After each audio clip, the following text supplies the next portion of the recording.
பத்திரிகை தொலைக்காட்சி ஊடக சார்ந்த அனைவருக்கும் தேங்க்ஸ். முதல்ல இந்த படத்தை பற்றி தொடர்ந்து நிறையா எழுதிக்கிட்டே இருக்கீங்க, ரொம்ப பாசிட்டிவாக எழுதுறீங்க, சந்தோஷமாக இருக்குது. நல்ல படத்தில் நம்ம இருக்கணும், இல்லைனா நம்ம நடிக்கிற படம் நல்ல படம் ஆயிரணும் அப்படின்ற ஒரு சந்தோஷம் எல்லா ஆக்டருக்கும் இருக்கும். தொடர்ந்து நல்ல படங்களில் நம்ம இருக்கிறது ரொம்ப சந்தோஷமாக இருக்குது. இந்த படத்தில் வந்து இந்த டோரா பட டைரக்டர் தாஸ் அவர் தான் நடிக்கிற மாதிரி இருந்தது. அவர் தான் கால் பண்ணி இதில் ஒரு ரோல் இருக்குது தம்பி பண்ணுங்கன்னாரு. அப்புறம் வந்து டைரக்டரை ஸ்பாட்டில் பார்த்தோன்னே ஓகே பிரதர்னாரு.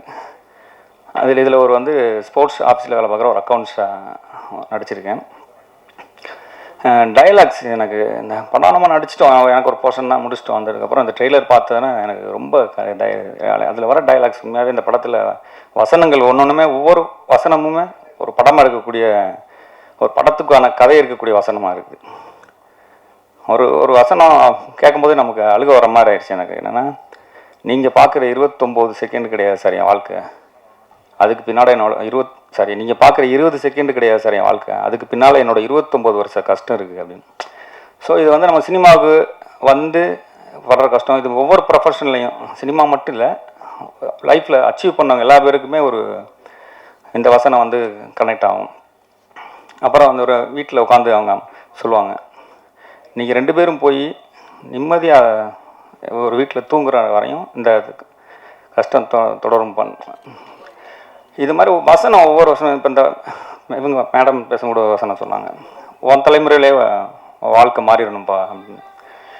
எவ்வளோ ஒரு அற்புதமான வசனங்கள் எழுதிருக்கீங்க சார், உண்மையாகவே ரொம்ப சந்தோஷமாக இருக்குது சார் இந்த வசனங்கள் கேட்கும்போது. அப்புறம் ஹீரோ சாருங்க, அவர் அறம், காப்பி ரணசிங்கம், நல்ல நல்ல படைப்பாளி, நல்ல நல்ல படங்களாக எடுத்தவர். அவர் முதலாக அறிமுகமாகிறது வந்து இந்த மாதிரி ஒரு ஸ்போர்ட்ஸ் சம்மந்தமானதை எடுத்தது வந்து ரொம்ப சந்தோஷம். வாழ்த்துக்கள் சார். ஏன்னா இந்த படம் வந்து இன்னும் பல கிராமங்களில், பல நம்ம தெரியாத இடங்களில் ஒரு கிரவுண்ட் இல்லாமல் ரொம்ப கஷ்டப்படுறவங்க, இது வந்து முக்கியமாக இந்த ஸ்போர்ட்ஸ்க்காக இருக்கிறவங்க போய் கண்டிப்பாக அதை பார்க்க வேண்டிய ஒரு முக்கியமான படம். ஏன்னா இது முழுக்க முழுக்க அவங்களுக்கு இந்த படத்தை பார்த்துட்டு வெளியில் வரவங்க எல்லாருமே கிட்டத்தட்ட ஒரு ஒலிம்பிக்கோ வாங்கிறதுக்கூடிய எல்லா விதமான வழியையும் இதில் பதிவு பண்ணியிருக்கிறாங்க. இந்த படத்தில் வேலை பார்த்த எங்கூட வேலை பார்த்த எல்லா பேரும் இங்கே இருக்கிறாங்க. ஜிப்ரான் சார், அவர் மியூசிக் வந்து சொல்லவே தேவையில்ல. ஏன்னா அவரோட பிஜிஎம், அவரோட மியூசிக்கில் வந்து ஏதாவது ஒன்று பண்ணி ஒரு படத்தை ஒரு ஸ்ட்ராங்காக நிப்பாட்டிடுவார். இதில் வந்து அந்த பாட்டில் வர வரிகள் மாதிரி தான், சட்ட படித்து சான்றோர் மெத்த படித்த மேலோர் எங்கள் வழி மறந்திருன்னு ரொம்ப பிரமாதமான சாங் கொடுத்துருக்கீங்க சார். அப்புறம் என் மாஸ்டர் பீட்டர் கேன் மாஸ்டர், அவங்களுக்கு தெரியும், அவரோட படங்கள் அவர் வேலை பார்த்தாலே அந்த படத்துக்கு நடிக்கிற ஹீரோ வந்து எஃபர்ட்டாக இருக்கணும். அப்படி இருந்தால் தான் அந்த அவர் கொடுக்குற அந்த இது தாங்கக்கூடிய உடம்பு நம்ம தயாராக இருக்கணும், இல்லைன்னா அவர்கிட்ட வேலை பார்க்க முடியாது. பம்பரமாக சொல்லல்றாள். அதுக்கு மேலே ஒன்று இந்த ஸ்போர்ட்ஸு எப்படி இந்த கேஜேஆர் சார் அந்த கிரவுண்டில் ஓடுறது, அந்த கிரவுண்டுக்குள்ளே அவர் பண்ணியிருக்கிறது ஃபுல்லாக, அப்புறம் ஆக்ஷன் பிளாக் இதெல்லாம் செம்மையாக பண்ணியிருந்தார் மாஸ்டர். நன்றி. எங்கள் கேமராமேனு, அந்த மேற்கு தொடர்ச்சி மலை இந்த மாதிரி படங்கள்லாம் நம்மளை வந்து வேஷ்டி சட்டை லுங்கி இப்படி ஒரு மாதிரி காமிச்சா வந்து கொஞ்சம் நல்லா காமிச்சிருக்கீங்க சார், இதில் கொஞ்சம் அழகாக காமிச்சிருக்கீங்க. Thank you sir. படத்தில் வேலை பார்த்த அனைவரும் நன்றி. கண்டிப்பாக இந்த படத்தை வந்து நீங்கள் மிஸ் பண்ணக்கூடாத ஒரு படமாக இருக்கும். எல்லா பேரும் தேட்டரில் பார்த்து இதை ஆதரவு தரணும். இன்றைக்கி இன்ஸ்டாகிராமில் நிறையா அனுப்பிச்சிட்டே இருக்காங்க, நிறையா சந்தோஷமாக இருக்குது. இன்ஸ்டாகிராமில் செமையாக வைரல் ஆகிட்டுருக்கு இந்த படத்தோடது. இப்போ தான் இந்த படத்தோட ரீச் ஆரம்பிச்சிருக்கு. எப்படியாவது இன்னும் ஒரு 1 வீக் இந்த படத்தை கொண்டு போய் எங்கள் தயாரிப்பாளர்கள் பிரசாந்த், அஜித் சார், அருண் சார் 3 பேரும் இந்த படம் ஆரம்பித்ததுலேருந்து இன்ன வரையும் இதை தூக்கிட்டு ஓடிட்டே இருக்காங்க. மொதல் நாள் ஷூட்டிங் கூப்பிடல ஆரம்பித்து இன்ன வரையும் ஒவ்வொரு பிளேயர்ஸு, ஹீரோ சார் கூட பேசும்போது நான் இப்போ உட்காந்துருக்கும்போது சொன்னார், ஒரு பிளேயர்ஸு நீ போய் அச்சீவ் பண்ணுப்பா, நீ உன்னோட இலக்கணம், அதுக்கு உன்னோட மொத்த செலவை நான் பார்த்துக்கிறேன்னாரு. இதெல்லாம் வந்து வெளியில் பண்ணுறது ரொம்ப, படத்தில் நடிக்கிறது வேறு, அந்த படத்தில் நடித்த கதாபாத்திரமாக இருக்கிற பண்ணுறது வந்து சாதாரண விஷயம் கிடையாது. ஒட்டுமொத்த குழுவுக்கும் வாழ்த்துக்கள். தென்பதியான் சார், தமிழ் சினிமாவில் ஒரு முக்கியமான படத்தை கொடுத்துருக்கீங்க. இன்னும் மிகச்சிறந்த படைப்புகள் உங்கள் மூலியமாக வந்து வரணும் சார். வாய்ப்புக்கு நன்றி. தேங்க்யூ. வந்திருக்க அனைவருக்கும் வணக்கம். அங்கீகாரம் எனக்கு கிடைச்ச முதல் அடையாளம். இங்கே பிரசாத் லேபுக்கு நான் அடிக்கடி வருவேன். ஃபஸ்ட்டு அங்கே உட்காந்தேன். இங்கே ஸ்டேஜுக்கு வந்திருக்கேன். இது வரைக்கும் பேசினது கிடையாது. இதுதான் என்னோட ஃபஸ்ட்டு ஸ்டேஜ் ஏறி இருக்குது. எனக்கு அதுவே மிக ரொம்ப ரொம்ப ஹாப்பியாக இருக்குது. ஃபர்ஸ்ட் ஆஃப் ஆல் ஸ்வப்னா மேம்க்கு நான் அந்த இடத்துல நன்றி சொல்லிக்கிறேன். அவங்க இல்லாமல் இந்த மூவிக்கு நான் வந்திருக்க முடியாது. அதுக்கப்புறம் வந்து ஏடி சிவானா தான் ஃபஸ்ட்டு என்னை செலக்ட் பண்ணது இந்த கேரக்டருக்கு. ஸோ அதுக்கப்புறம் ஸ்வஸ்திக் விஷன், யங் ப்ரொடியூசர்ஸ் 3 பேர், அருண் அண்ணா, பிரசாந்த் அண்ணா, அஜித். இவங்க அஜித் அண்ணா 3 பேரும் இல்லாமல் எதுவுமே இல்லை. ஏன்னா நான் போகிற சில மூவிஸ்லாம் வந்து ப்ரொடியூசர்ஸை நான் பார்த்ததே கிடையாது. ஃப்ரம் த பிகினிங்ல இருந்து லாஸ்ட் இப்போ வரைக்கும் நான் அவங்களை எல்லா இடத்துலையும் பார்த்துக்கிட்டு இருக்கேன். பயங்கர ஹார்ட் ஒர்க் போட்டிருக்காங்க. எல்லாம் அவ்வளோ உழைச்சிருக்காங்க இந்த படத்துக்காக. அதுக்கப்புறம் வந்து ஜேபி சார், என் லைஃப்பில் வந்து நிறைய மூவிஸ் பண்ணியிருக்கேன். பட் எனக்கு அங்கீகாரம் கொடுத்த முதல் படம் அது ஜேபி சார்னால மட்டும்தான். நான் எப்பயுமே எல்லா இடத்துக்கும் போகும்போது ஃபர்ஸ்ட் நான் ஜேபி சாரை தான் சொல்லுவேன். ஏன்னா எனக்கு இதில் அவ்வளோ பெரிய ஹோப் கொடுத்துருக்காங்க. அதுக்கப்புறம் என்னோட அண்ணா கேஜிஆர் சார் எந்த ஒரு எப்படி சொல்கிறது, ஒரு கம்ஃபர்ட் ஜோன் கொடுத்தாரு எனக்கு நடிக்கிறதுக்கு. ஒரு ஆர்டிஸ்ட்னு நமக்கு கொஞ்சம் பயமாக இருக்கும், இவங்க கூட நடிக்கிறோம் எப்படி நம்மளை எடுத்துப்பாங்க அப்படின்னு. எல்லா கம்ஃபர்ட்டையும் கொடுத்தது வந்து அண்ணா. Thank you so much. என்னை எல்லாம் அவ்வளோ அழகாக தங்கமயில்னு கூப்பிட்ருப்பாங்க. எல்லாருமே சொன்னாங்க ஒன்று ரொம்ப அழகாக தங்கமயில்னு கூப்பிட்ருக்காங்க அப்படின்னு. அந்த பேரை கொடுத்ததுக்கு ரொம்ப ரொம்ப நன்றி சார். ஜிப்ரான் சார், அவங்க மியூசிக் ரொம்ப பிடிச்சிருந்துச்சு. எனக்கு என்ன ஒரு பெருமைனா, ஓகே இந்த மாதிரி ஆசான் கூடலாம் நம்ம ஒர்க் பண்ணியிருக்கோம் அப்படிங்கிறது ரொம்ப ரொம்ப பெருமையாக இருக்குது. டிஓபி சார் ரொம்ப எனர்ஜெட்டிக்காக இருக்கும். அந்த கம்ஃபர்ட் ஜோன் கொடுத்தாங்க. சில இடங்கள்ல வந்து டைரக்டர் சார் இல்லாத இடத்துல அவங்க இருக்கும்போது இன்னும் பண்ணுமா, இன்னும் நடி, இன்னும் அழுகு அப்படிலாம் சொல்லி எனக்கு நிறைய மோட்டிவேட் பண்ணாங்க. Thank you so much sir. அப்புறம் மாஸ்டர் பீட்டர்கின் மாஸ்டர் எவ்வளோ பெரிய லெஜெண்ட். அவங்க கூட ஒர்க் பண்ணுறதுல I'm really happy. And co artist இவங்க எல்லா கூட ஒர்க் பண்ணதில் ரொம்ப ஹாப்பி. எடிட்டர்னா ரொம்ப தேங்க்யூ. என்னை வந்து இவ்வளோ அழகாக எல்லாம் காமிச்சதுக்கு ரொம்ப ரொம்ப தேங்க்யூ ஸோ மச் எல்லாருக்கும். எல்லாருக்கும் வணக்கம். தேங்க்யூ. எஸ்பெஷலி பத்திரிக்கை நண்பர்கள் மறுபடியும் எங்களுக்கு வந்து சப்போர்ட் பண்ணதுக்கு, இந்த மாதிரி நல்ல படங்களுக்கு சப்போர்ட் பண்ணதுக்கு ரொம்ப ரொம்ப நன்றி. அண்ட் இங்கே வந்ததுக்கு ரொம்ப நன்றி. இந்த படம் வந்து எல்லாரும் சொல்கிற மாதிரி ஒரு based on a true life event. So நம்ம எக்ஸ்பெக்ட் பண்ணுற மாதிரி அந்த எக்ஸ்ட்ரீம்லி ஹீரோயிக் மூமெண்ட்ஸ், அந்த ட்ராமடைசேஷன், அந்த எக்ஸ்ட்ரா சினிமா வந்து இதில் வந்து காட்டாமல் ஒரு ட்ரூ டு லைஃபாக வந்து பண்ணி ஒரு இம்பார்ட்டண்ட்டான சப்ஜெக்டை பற்றி படம் பண்ணதுக்கு அண்ட் அதில் என்ன இன்க்ளூட் பண்ணதுக்கு very big thanks to JP sir. நான் வந்து நிறைய இன்டர்வியூவில் சொல்லியிருக்கேன், அவரோட ஒர்க் பண்ணுறது வந்து ஜனாசரோட ஒர்க் பண்ணுற மாதிரி இருக்குன்னு. பிகாஸ் எனக்கு படம் முழுக்க அந்த ஒரு ஒரு இம்பல்சிவ் வைப், ஒரு வந்து ட்ரூ டு ஹார்ட் வைப்பில் ஒர்க் பண்ண மாதிரி தான் இருந்தது. So I am just very grateful இந்த படத்தில் ஒரு பாட்டாக இருந்ததுக்கு. ஐ திங்க் நிறையா பேர் பேச வேண்டியிருக்கு, ரொம்ப ஷார்ட்டாக வச்சுக்கிறேன்.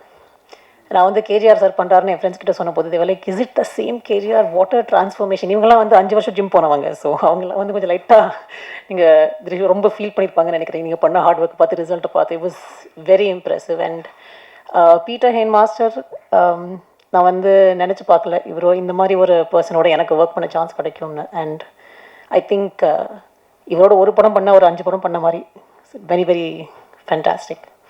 எல்லாரையும் சொல்லணும், கிப்ரான் சார் சொல்லவே தேவையில்லை, ஹீ இஸ் ஃபேபியுலஸ். இந்த பிளேலிஸ்ட் தான் எனக்கு லூப்பில் ஓடிக்கிட்டு இருக்கு இப்போது. பட் நான் படத்தில் ஒரு டைலாக் சொல்லியிருப்பேன் கடைசியில், நீங்கள்லாம் பார்த்தப்போ எங்களுக்கு உங்களை விட்டால் யார் இருக்காங்கன்னு. அதே மாதிரி இந்த படத்துக்கு உங்களை விட்டால் யார் இருக்காங்க. நீங்கள் வந்து இது வரைக்கும் சூப்பராக சப்போர்ட் பண்ணியிருக்கீங்க எங்களுக்கு. அண்ட் எஸ்பெஷலி இந்த மாதிரி young producers Arun, Prashanth, Ajith, where is Prashanth, Arun, Prashanth, Ajith, இந்த மாதிரி யங் ப்ரொடியூசர்ஸ் வந்து ஒரு ரொம்ப சீரியஸான சப்ஜெக்ட் மக்களுக்கு போக வேண்டும்னு ஒரு ரொம்ப சினிமேட்டிக்காக கமர்ஷியலாக சும்மா like punch of songs, punch of item நம்ம இதெல்லாம் பண்ணாமல் ஒரு முக்கியமான சப்ஜெக்டை எடுத்து சொல்கிறதுக்கு அந்த படம் ஹிட் ஆகணும். அது ஹிட் ஆச்சுன்னா தான் மறுபடியும் நல்ல படங்கள் வரும். அண்ட் நீங்கள் எப்போவுமே நல்ல படங்களுக்கு சப்போர்ட் பண்ணியிருக்கீங்க. நான் பண்ண எல்லாத்துக்கும் நீங்கள் சப்போர்ட் பண்ணியிருக்கீங்க. அண்ட் ஐ ஹோப் தட் நீங்கள் இந்த படத்தை பார்த்து உங்கள் ஹார்ட்டை டச் பண்ணி இவங்களையும் ரொம்ப நல்லா சப்போர்ட் பண்ணீங்கன்னு நம்புகிறேன். Thank you very much. எல்லோருக்கும் வணக்கம். நான் ஷார்ட்டாக முடிச்சுக்கிறேன். பட் மெயின் விஷயம் என்னென்னா தேங்க்ஸ் உங்களுக்கு தான். பிகாஸ் நான் இங்கே அங்கீகாரம் டீம் சைட்லேருந்து நான் உங்களுக்கு தேங்க் பண்ணுறேன். பிகாஸ் இந்த ரிவ்யூஸ் வந்து இட் மென்ட் அ லாட். ஏன்னா கேஜிஆர் அவர் வந்து அவர் ப்ரொடியூசராக நான் ஒர்க் பண்ணியிருக்கேன். ஆரம் படம், அப்புறம் காப்பை ரணசிங்கம். அவர் நினச்சிருந்தா எந்த மாதிரி வேணால் ஒரு ஸ்கிரிப்ட் எடுத்திருக்கலாம். பட் ஆனால் கண்டினியூஸாக ஒரு சமுதாய பொறுப்புள்ள ஒரு ஒரு ப்ரொடியூசராக இருந்தார். அண்ட் ஈவன் ஆக்டராகவும் அந்த மாதிரி சூஸ் பண்ணுறாரு. அண்ட் ஈவன் நெக்ஸ்ட் ஃபில்மும் அவர் அந்த மாதிரி ஒரு சப்ஜெக்ட்.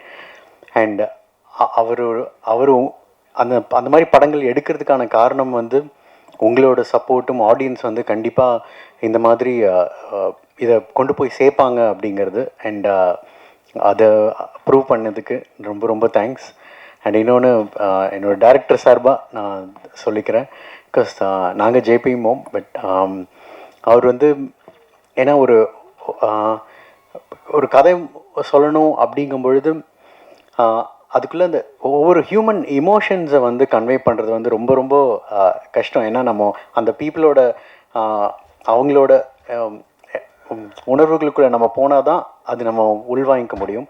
அதை வந்து இந்த படத்தில் எல்லா கேரக்டர்ஸ்க்குமே பண்ணியிருப்பார், இன்க்ளூடிங் அந்த லாயர் மேடம். அவங்க முதற்கொண்டு வந்து அவங்க பேசும்போது சம்டைம்ஸ் அவங்க இப்படி தானே இருப்பாங்க அப்படிங்கிற மாதிரி இருக்கும். அந்த மாதிரி ரைட்டிங் வந்து ரொம்ப ஸ்ட்ராங். அண்ட் அதையும் அக்செப்ட் பண்ணதுக்கும் தேங்க்ஸ். இவங்க 2 பேர் சார்பாக நான் நன்றி சொல்லிக்கிறேன். அண்ட் கண்டிப்பாக யாரோ சொன்னாங்க அந்த மாதிரி ஒரு படத்துக்கு இந்த மாதிரி படங்கள் உங்களை நம்பி எடுக்கப்படுற படங்களுக்கு 2வது வாரங்கிறது ரொம்ப ரொம்ப முக்கியம். மறுபடியும் உங்களோட சப்போர்ட் எங்களுக்கு வேணும். நீங்கள் இன்னும் கொண்டு போய் சேர்ப்பீங்கன்னு நான் நம்புகிறோம். தேங்க்யூ. எல்லாருக்கும் வணக்கம். Specially I would like to thanks all press members. ஏன்னா எனக்கு ஜென்ரலி ஒரு புது படம் நான் பண்ணல கூட ஒரு புது படம் வரப்போகும்போது எனக்கு ஒரே ஒரு நம்பிக்கை, அந்த படம் எவ்வளோ நல்லா ஓடும், அது படம் கதை எப்படி இருக்கும் அப்படின்னு சொல்லிட்டு through the press and to the media சொல்லி நான் அதில் நிறைய இன்ஃபர்மேஷன் இருக்குது. ஸோ அங்கீகாரம் படம் வரப்போகும்போது I have confidence on the films. But என்னதுன்னா ஐ காட் நல்ல ரிவ்யூவாக வந்திருக்கு. பட் அதே நேரத்தில் வந்து ஏன்னா சில பேர் வந்து உண்மை சொல்ல போனால் நான் யாருக்கும் I am not offending any one. But சில படம் வந்து அவ்வளோ பெரிய படம் இருந்தால் கூட சப்போஸ் அவங்க சரி ஓடலன்னு நினச்சிங்க, அவங்க ப்ரெஸ்லேருந்து மீடியாவில் இருக்குது உண்மை சொல்லுவாங்க. So that is the truthful on their side. ஸோ அப்படி இருக்க போகும்போது இந்த அங்கீகாரம் படம் பற்றி I've seen them has spoken a very positive about the film. என்னதுன்னா அது it's a new coming, it's a new hero. So அதை பற்றி வந்து நம்ம அவ்வளோ பேச because he will grow up for sure. So அப்படி இருக்க போகும்போது I had a very like சந்தோஷமான ஒரு விஷயம். தட் இஸ் ஒன் இஸ் அதுவே ஒரு வின்னிங் பாயிண்ட் இருந்தது எனக்கு ரொம்ப பிடிச்ச விஷயம். நான் கம்மிங் பேக் டு அங்கீகாரம் like it was all surprise, எல்லாமே சர்ப்ரைஸாக இருக்குது. இப்போ நான் பேசுகிறது வந்து சப்போஸ் ஒரு படம் ரிலீஸ் பண்ணலை, அதுக்கப்புறம் நான் எது வேணும் பேசலாம், எப்படி வேணும் பேசலாம், that is not the point at this moment. ஏன்னா படம் ரிலீஸ் ஆயிடுச்சு, நீங்கள் என்ன நிறைய பேர் பார்த்துருக்கீங்க. So I'm just witnessing what it is today and the reasons why எதனால நம்ம வந்து இந்த படம் பற்றி பேசுகிறோன்னா பிகாஸ் தேர் ஆர் நிறைய பேர் இந்த படம் பற்றி ஒன்றும் தெரில. ஏன்னா because it's a new comer. அதுக்கப்புறம் வந்து நாங்கள் வந்து உண்மை சொல்ல போனால் we are group of people who really hard work like நாங்கள் including me and specially if you say means like KGR which I call him தெய்வமே because he also called me தெய்வமே. there's a long term. ஏன்னா நாங்கள் வந்து ஒரு 25 வருஷமாக நாங்கள் பழக்கிறோம் brothers மாதிரி. ஸோ அதனால தான் அது பழகிட்டோம் லைக் பிரதர்ஸ். ஸோ அப்படி இருக்க போகும்போது when he committed this film எனக்கு வந்து நீங்கள் ஆக்சுவலி எந்த ஹீரோ பண்ண போகிறாங்க தான் நான் கொஞ்சம் கன்ஃபியூஸ் இருந்தேன். பட் ஆஃப்டர் த சம்டைம்ஸ் ஏன்னா நான் சொன்னேன் நான் இதேமே இந்த படம் வந்து டைரக்டர் வந்து ஸ்கிரிப்ட் நல்லா எழுதியிருக்காரு. But the very important strong point வந்து ஹீஸ் அன் அத்லெட்டிக். அதே மாதிரியே அதுக்கு அந்த தகுதி அந்த ஓடுது. இந்த காலம் ஹீரோ வந்து it is very hard for the heroes to spend, அதாவது நம்ம வந்து மாத கணக்கு வருஷ கணக்கில் அது ட்ரைனிங், இந்த படத்துக்காக இவ்வளோ ட்ரைனிங் கொடுக்குறதுக்கு it is little practical issues ஒன்று இருக்குது அப்படி சொன்னேன். பட் அதுக்கப்புறம் கொஞ்ச நாளுக்கு அப்புறம் திடீர்னு தெய்வம் வந்து இந்த படம் வந்து அவரே பண்ணுறாருங்கிறாரு. So I was shock. I said தெய்வமே இட்ஸ் நாட் அ ஆர்டினரி நீங்கள் ஒரு சின்ன விஷயம் நீங்கள் எடுக்கிற மாதிரி நடிக்காதீங்க. ஏன்னா நீங்கள் வந்து ஏற்கனவே நீங்கள் your performance எனக்கு ப்ராப்ளம் இல்லை, எனக்கு டவுட் இல்லை. ஏன்னா டெய்லி வீட்டில் அதுக்கு மேலே பேசுவார். படத்தில் கொஞ்சம் சாஃப்டாக பேசுகிறார், வீட்டிலனா அதுக்கு மேலே பேசுவார், அதோட சூப்பராக பேசுவார். ஸோ அப்படி இருக்க போகும்போது எனக்கு அந்த இது கிடையாது. I don't have any doubt in that. But ஒரு அத்லெட்டிக்னா அதுக்கு ஒரு தகுதி வேணும், அதுக்கு ஒரு ஸ்போர்ட்ஸ்மேனாக ஒரிஜினலாக இருக்கணும். இட் இஸ் நாட் ஓன்லி பாடி, அதாவது பாடி பில்டர் மட்டும் கிடையாது. ஸோ அப்படி இருக்கும்போது கொஞ்சம் ஏன்னா நாங்கள் ஒரே அப்பார்ட்மெண்ட், அதாவது மேலே கீழே இருக்கான். கொஞ்ச நாள் ஷூட்டிங் போகும்போது திடீர்னு வந்து little by little I'm seeing his transformation. எங்கே கேட்டாங்கன்னா எங்கள் ஒய்ஃப் எங்கே செல்ல தேவ இருக்காருண்ணா, இல்லை அவர் கிரவுண்டுக்கு போயிருக்காருண்ணா, அதுக்கப்புறங்க ஜிம்முக்கு போகிறேங்க, இப்படியே ரெகுலர்ண்ணா. The reasons why I'm saying this is, ஒரு ப்ரொடியூசர் வந்து அவர் காசு போட்டு எங்கேருந்து காசு இருந்தால் படம் பண்ணுறதுக்கு ஈஸியாக இருக்கும். ஆனால் அவரே இந்த மாதிரி லைக் கஷ்டப்படுறாங்கன்னா, this is I am telling this from my heart. நான் விட்னஸாக இருந்தேன்.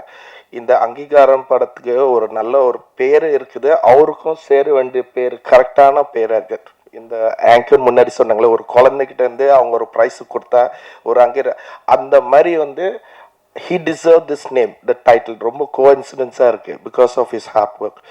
ஒன்று. அதுக்கப்புறம் நான் ஏன் என்னோட பர்சனல் ஃபீலிங் நான் கொண்டு, ஏன்னா நீங்கள் சில பேர் படம் பார்த்துருக்கீங்க, பட் அது behind the scenes, behind the shooting spot scenes மட்டும் இல்லாமல் அதுக்கு behind they personal life I was travelling along with them. So எனக்கு வந்து இது ரொம்ப சந்தோஷமான ஒரு விஷயம். So I just want to share this personally. காரணம் என்னதுன்னா, இந்த இன்ஃபர்மேஷன்ஸ் வந்து, ஏன்னா it is not only him, தெய்வம் மட்டும் அவங்க பண்ணல. டைரக்டர் வந்து ஒரு நல்ல இன்ஃபர்மேஷன், சில விஷயம் வந்து நானும் வளர்ந்துட்டேன். நான் பாண்டிச்சேரியில் பிறந்தேன், பட் சென்னையில் தான் ஃபுல்லாக நான் வந்து வளர்ந்தேன். ஏன்னா அம்மா வேணும், பட் நான் வாழ்ந்தது வந்து சென்னை. இத்தனை வருஷம் இருக்கும், நான் இப்போ 50+ இருக்க போகும்போது சில விஷயம் எனக்கு தெரியல. அப்படி இருக்க போகும்போது அந்த டைரக்டர் வந்து he wrote it very well, ரொம்ப நல்லா எழுதியிருக்காரு. நல்ல இன்ஃபர்மேஷன்ஸ், நல்ல விஷயம்ல நமக்கு தெரியாத விஷயங்கள்லாம் இருக்கா. பட் தெரியாத விஷயம் வந்து நம்ம வந்து எதுவுமே ஒதுங்கிற விஷயம் கிடையாது. It's a daily life and daily like sports. இப்போ ஒரு ஒரிஜினல் ஸ்போர்ட்ஸ் சில்ட்ரன் எத்தனை ஸ்போர்ட்ஸ் மனுஷங்களா கஷ்டப்பட்டுருக்காங்க. நம்ம வந்து இன்னைக்கு பார்த்தா இந்தியாவில், Tamil Nadu, total all over India எவ்வளோ கிரவுண்ட்ஸ் இருக்குது, எத்தனை பேர் அதில் காலையில் வந்து ப்ராக்டிஸ் பண்ணுறாங்க. ஸோ அவங்களோட டெய்லி லைஃப் வந்து அவங்களோட பர்சனல்ஸ் வந்து சில விஷயம் இருக்கும். ஸோ அந்த மாதிரி இந்த படத்தில் வந்து அந்த கதை கொண்டு வரதுக்கு ஐ felt it's not a big films, but it is worth it to see the films. எதுக்குன்னா நம்ம டெய்லி லைஃபோட விஷயம் வந்து நம்ம தெரியுது. So it's hands off to the director, which you did very well. நான் உங்களை பாராட்டல, இன்னைக்கு நான் மனசாட்சி பாராட்டுறேன். ஸோ பிகாஸ் காரணம் என்னதுன்னா, எனக்கு கதை தெரியும், படம் பார்த்தேன், ஃபைட் எடுத்தேன், எடிட் பண்ணேன். இந்த படத்தில் நான் அவ்வளோ வேலை செய்யலை, பேருக்கு தான் ஃபைட் மாஸ்டர். பட் என்னோட விஸ்டம், என்னோட நாலேஜ் வச்சுட்டு நான் ஷூட் பண்ணேன். ஏன்னா ரன்னிங்கில், இந்த படத்தில் ரன்னிங் தான், அது ரன்னிங்கில் நான் பண்ணலை, எல்லாமே அவர் தான் பண்ணுறேன். ஆங்கிள்ஸ் மட்டும் நான் வைக்கிறேன், இந்த ரிசர்ச் பண்ணுறேன், ஷார்ட்ஸ் எப்படி இருக்கேன், எக்யூப்மெண்ட்ஸ் எப்படி கொண்டு வரணும், ஒரு ஒரிஜினல் ஸ்போர்ட்ஸ் எப்படி எடுத்தால் எப்படி இருக்கும், அந்த மாதிரி தான் நான் ஃபோக்கஸில் இருந்தேன். Plus more researching is more. So அப்படி இருக்க போகும்போது எவ்ரி திங் விச் இஸ் தெய்வம் இஸ் டூயிங். சில டைம் வந்து why I'm saying worth to see this film is, பார்க்காதவங்கள பார்க்கணும். அது ஒரிஜினலாக நீங்கள் வந்து நான் சொல்கிறோட நீங்கள் படத்தை பார்த்தீங்கன்னா அவங்க ஓடு போகும்போது அது என்ன கஷ்டம். ஏன்னா நார்மல் வந்து அத்லெட்டிக் ஓடினா 200 மீட்டர்ஸ் ஓடினாக்கா ஒரு ரவுண்டு ஓடுவாங்க, அதுக்கப்புறம் வந்து ஈவினிங் ஓடும், இல்லை கொஞ்சம் நேரம் இருக்காது. பட் ஷூட்டிங் வந்து நம்ம ரிப்பிட்டேஷன் இருந்துனே இருக்கும். So like this kind of all this things, ஏன்னா அவங்க வந்து இந்த மாதிரி ஓடினா அவங்க மூச்சு வாங்கி தரணும், பட் லைட்டு போகுது, அதுக்கப்புறம் வந்து நம்ம டைம் இல்லை அப்படின்னு சொல்லிட்டு திரும்ப ஓடணும். இந்த மாதிரி வந்து it is not only the heroes doing, but even the original sports people also is doing the same. So இதோட ஒவ்வொரு கஷ்டங்கள்லாம் நிறைய பேருக்கு வந்து பிஹைண்ட் த சீன்ஸ் வந்து அது வந்து I just want to say, because நீங்கள் படம் பார்க்கும்போது உண்மையில் நான் என்ன சொல்கிறது அது கரெக்டாக இருக்கும். ஸோ இப்போ நம்ம நிறைய படம்லாம் பார்க்குறோம், ஒரு ஸ்டோரிஸ் பார்க்குறோம், ஒரு கதை, அவங்களோட பர்சனல் கதை, அவங்களோட இது லைக் இன்னும் அவங்களோட ஊரில் கிராமர், ஒரு சிங்கிள் மனுஷனோட கதை யாருக்கும் தெரியாது. நம்ம வந்து எல்லாரும் அது பார்க்கணும், because it's been well known heroes, well known directors இதெல்லாம் பார்க்குறோம். நம்மளும் அதே காசு தான் போட்டு போகிறோம். பட் இந்த படம் வந்து நான் why I'm recommending this is because இது வந்து there are lots of information including me. நானும் சில இன்ஃபர்மேஷன் எனக்கு தெரியுது, எனக்கு வந்து சில வித்தியாசமாக புதுசாக இருக்குது எனக்கு, ஆனால் அது உண்மை. அது மட்டும் இல்லாமல் இங்கே வேலை செய்கிறவங்கள ஒவ்வொரு ஆளுங்களா ஒரு லைக் எக்ஸாம்பிள்ஸ் தங்கச்சி கேரக்டருக்கு ஒரு ஆக்சிடென்ட் சீன்ஸ் படத்தில் எண்டில் சில பேர் பார்க்க போகும்போது ஒரு ஆக்சிடென்ட் அவங்க என்ன பண்ணுறாங்கன்னா ஷி ப்ரோக் அ ஹேண்ட், அவங்க கை வந்து உடஞ்சிருக்கு, அது வீங்கிருக்கு. ஆக்சுவலி அது மாவு கட்டு போட்டிருக்காங்க. ஆனால் என்னதுன்னா அவங்க வந்து அந்த ஷூட்டிங் இருக்குங்க, அதுக்கப்புறம் அந்த சரி சொல்லிட்டு அந்த ஷூட்டிங் ஸ்பாட்டில் நான் கட் பண்ணி ட்ரை பண்ணேன் அந்த மாவு கட்டு. பட் சரி அதுக்கப்புறம் ஹாஸ்பிட்டலில் போயிட்டு அந்த மாவு கட்டுட்டு அதுக்கப்புறம் அந்த ஷார்ட்ஸில் எடுத்துக்கப்புறம் திருப்பி டாக்டர் போய் திருப்பி காட்டுறோம். So it was a true hard working for all of us. ஏன்னா நாங்கள் எல்லாரும் கஸ்டமர் லைக் 3 ப்ரொடியூசர் இருக்காங்க. I would really love to work with these 3 producers. காரணம் என்னதுன்னா they are so enthusiasm. காசுலேருந்து எங்கே கலெக்ட் பண்ணுறது எனக்கு தெரியாது. பட் என்னதுன்னா ஷூட்டிங் ஸ்பாட்டில் வந்து எல்லா ஷூட்டிங் ரன் பண்ணுற மாதிரி அவங்க வந்து அங்கங்கே ஓடுற மேனேஜர்ஸ் வந்து எதுமோ ப்ரொடியூசர்ஸ் மாதிரி, மேனேஜர் கோச்சிக்காதீங்க மேனேஜர்ஸ், அவங்களாம் எதுவும் ப்ரொடியூசர் மாதிரி இருப்பாங்க அங்கங்கே. பட் இவங்க தான் ஓடுறத அங்கங்கே ஓடுறத நான் பார்க்குறேன் நான். So it is like all of us work hard. I did my best. நானும் ஒரு புதுசாக ஏன்னா ஃபைட் வந்து ஐ மைட் பி குட், நான் வந்து ஒரு நல்ல ஃபைட் மாஸ்டர் ஒரு நல்ல டெக்னீஷியன்ஸ் பேரை வாங்கியிருக்கலாம். பட் இந்த படத்துக்காக ஐ ரிசர்ச் ஸோ மச். ஏன்னா எனக்கு வந்து ஸ்போர்ட்ஸ் வந்து எனக்கு அவ்வளோ தெரியாது. பட் தெரியுதுக்காக it took months for me to research and get this thing done. So most of all எல்லாம் நாங்கள் எவ்வளோ கஷ்டப்பட்டாலும் சரி இந்த உலகத்தில் எல்லாம் இந்த விஷயம் வெளியே கொண்டு போய் காட்டுறதுக்கு வந்து DOP is only one person. அந்த டிஓபி வந்து இந்த உலகத்தில் ஃபுல்லாக ஹீரோ எவ்வளோ கஷ்டப்படுறாரோ, டைரக்டர் எவ்வளோ எழுதுறாரோ கதை, இல்லை வந்து நான் எவ்வளோ கஷ்டப்படலாம், ஆர்டிஸ்ட் யார் பண்ணாலும் சரி, ஒரே ஒரு ஆள் வந்து he will show to the world that these people and this is how the movie is. So DOP, he did his best and then I was very happy on this. Sorry நான் கொஞ்சம் தாசி பேசி, ஏன்னா நான் பேசணும் ஆசைப்பட்டேன், நான் சொல்கிறேன் நான். That is one point. And thirdly, நான் படம் வந்து I had so much of enthusiasm on this movie. நான் ரொம்ப கான்ஃபிடென்ட்டாக இருந்தேன். பட் என்னதுன்னா அந்த கான்ஃபிடென்ஸோட மீறி எங்கே போயிடுச்சு படம் பார்த்துக்கு அப்புறம், that is where from the music director. அவர் வந்து அந்த படம் வந்து எங்கே கொண்டே எனக்கு ரொம்ப பிடிச்சிருந்தது. இட் வாஸ் எனக்கு கதை பார்க்குற டைலாக் இருக்குது, எடிட்டிங் இருக்குது, அந்த மோமெண்டம் எல்லாமே இருக்குது. ஆனால் அந்த மியூசிக் அந்த ஆர்ஆர் அந்த ஸ்பிரிட் ஒன்று இருக்குல்ல, அது உள்ளுக்குள்ளே வந்து அது வந்து அந்த தேட்டர் பார்க்க போகும்போது தான் எனக்கு ஐயோ நான் நினச்சோட டபுளாக நல்லா இருக்கு அப்படின்னு சொல்லிட்டு. So truly it came from you brother. So this is what I'm saying and why I'm saying this is, நான் சில டைம் வந்து கொஞ்சம் பேசுகிறது கம்மியாக, பட் இன்னைக்கு கொஞ்சம் ஜாஸ்தி பேசுகிறேன். காரணம் என்னென்னா உள்ளுக்குள்ளே உண்மை என்ன இருக்குது, அதுக்கப்புறம் எங்களை சப்போர்ட் பண்ணுறதுக்காக. ப்ளஸ் ஃபர்ஸ்ட் ஆஃப் ஆல் வந்து I really thanks media for supporting this. நீங்கள் சொல்லாமல் பண்ணியிருக்கீங்க. ஏன்னா you're not taking this to another level, but நீங்கள் வந்து ஒரு நியாயமாக பேசுங்க. that is what the best thing I've seen. ஏன்னா சில மூவிஸ் ரீசெண்டில் கூட you will tell what it is. அப்படி இருக்க போகும்போது எனக்கு ஐ எம் ஸோ ஹாப்பி. நான் எல்லாத்தோட கஷ்டம் சொன்னால் என் கஷ்டம் கூட இருந்தது. ஏன்னா நானும் அந்த படம் பண்ண போகும்போது என் கால் உடஞ்சிருக்கு. ஸோ நான் வந்து ட்ராலியில் தான் போகிறேன், நான் ஸ்ட்ரெச்சில் ட்ராலியில் போகிறேன் நான். அதுக்கப்புறம் வந்து மண்டாடி படத்துக்கு ஷூட்டிங் வந்து நைட் வந்து அங்கே ராமேஸ்வரமில் இருந்தேன். அப்புறம் வந்து நைட் மார்னிங் ஃப்ளைட் வரேன், இங்கே வந்து ஷூட்டிங் பண்ணிட்டு திருப்பி இதே மாதிரி ஃப்ளைட்டில் வந்து நான் ஸ்ட்ரெச்சரில் போகிறேன்.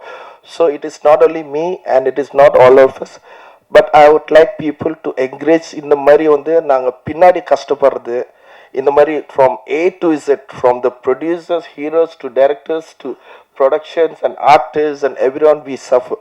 Like not suffer, we work very hard. Just ஒரு நம்பிக்கை இந்த படம் வந்து ஆடியன்ஸ் கிட்ட போகணும். ஸோ ஆடியன்ஸ் கிட்ட போகிறது த்ரூ த மீடியாஸ் மூலியமாக தான். That's a best thing. So I wish you all to support us. Thank you so much. முதல்ல இங்கே வந்திருக்கிற எல்லா பத்திரிகை நண்பர்களுக்கும் ரொம்ப ரொம்ப நன்றி. இந்த படத்தை வந்து நீங்கள் தான், நாங்கள் இந்த படத்துக்காக கஷ்டப்பட்டு உழைச்சதை தாண்டி நீங்கள் வந்து இந்த படத்தை வந்து எல்லார்கிட்டையும் போய் சேர்றதுக்காக ரொம்ப உதவி இருக்கீங்க. அதுக்கு ரொம்ப ரொம்ப நன்றி. முதல்ல நான் இந்த இடத்துல நிற்கிறேன்னா இது வந்து நான் பல பேருக்கு நன்றி சொல்லணும். கொஞ்சம் டைம் எடுத்துக்கிட்டாலும் என்னை தப்பாக எடுத்துக்காதீங்க. இங்கே உட்காந்துருக்கிற மேடையில் உட்காந்துருக்கிற நண்பர்களேருந்து என் வாழ்க்கையில் முதல்ல என்னுடைய அம்மா அப்பாவுக்கு நன்றி சொல்லிக்கிறேன், வாணி வெங்கட்டம். அப்புறம் என்னுடைய ஒய்ஃப்க்கு. அவங்களுடைய சப்போர்ட் இல்லைன்னா நான் இந்த இடத்துக்கு வந்திருக்க மாட்டேன்.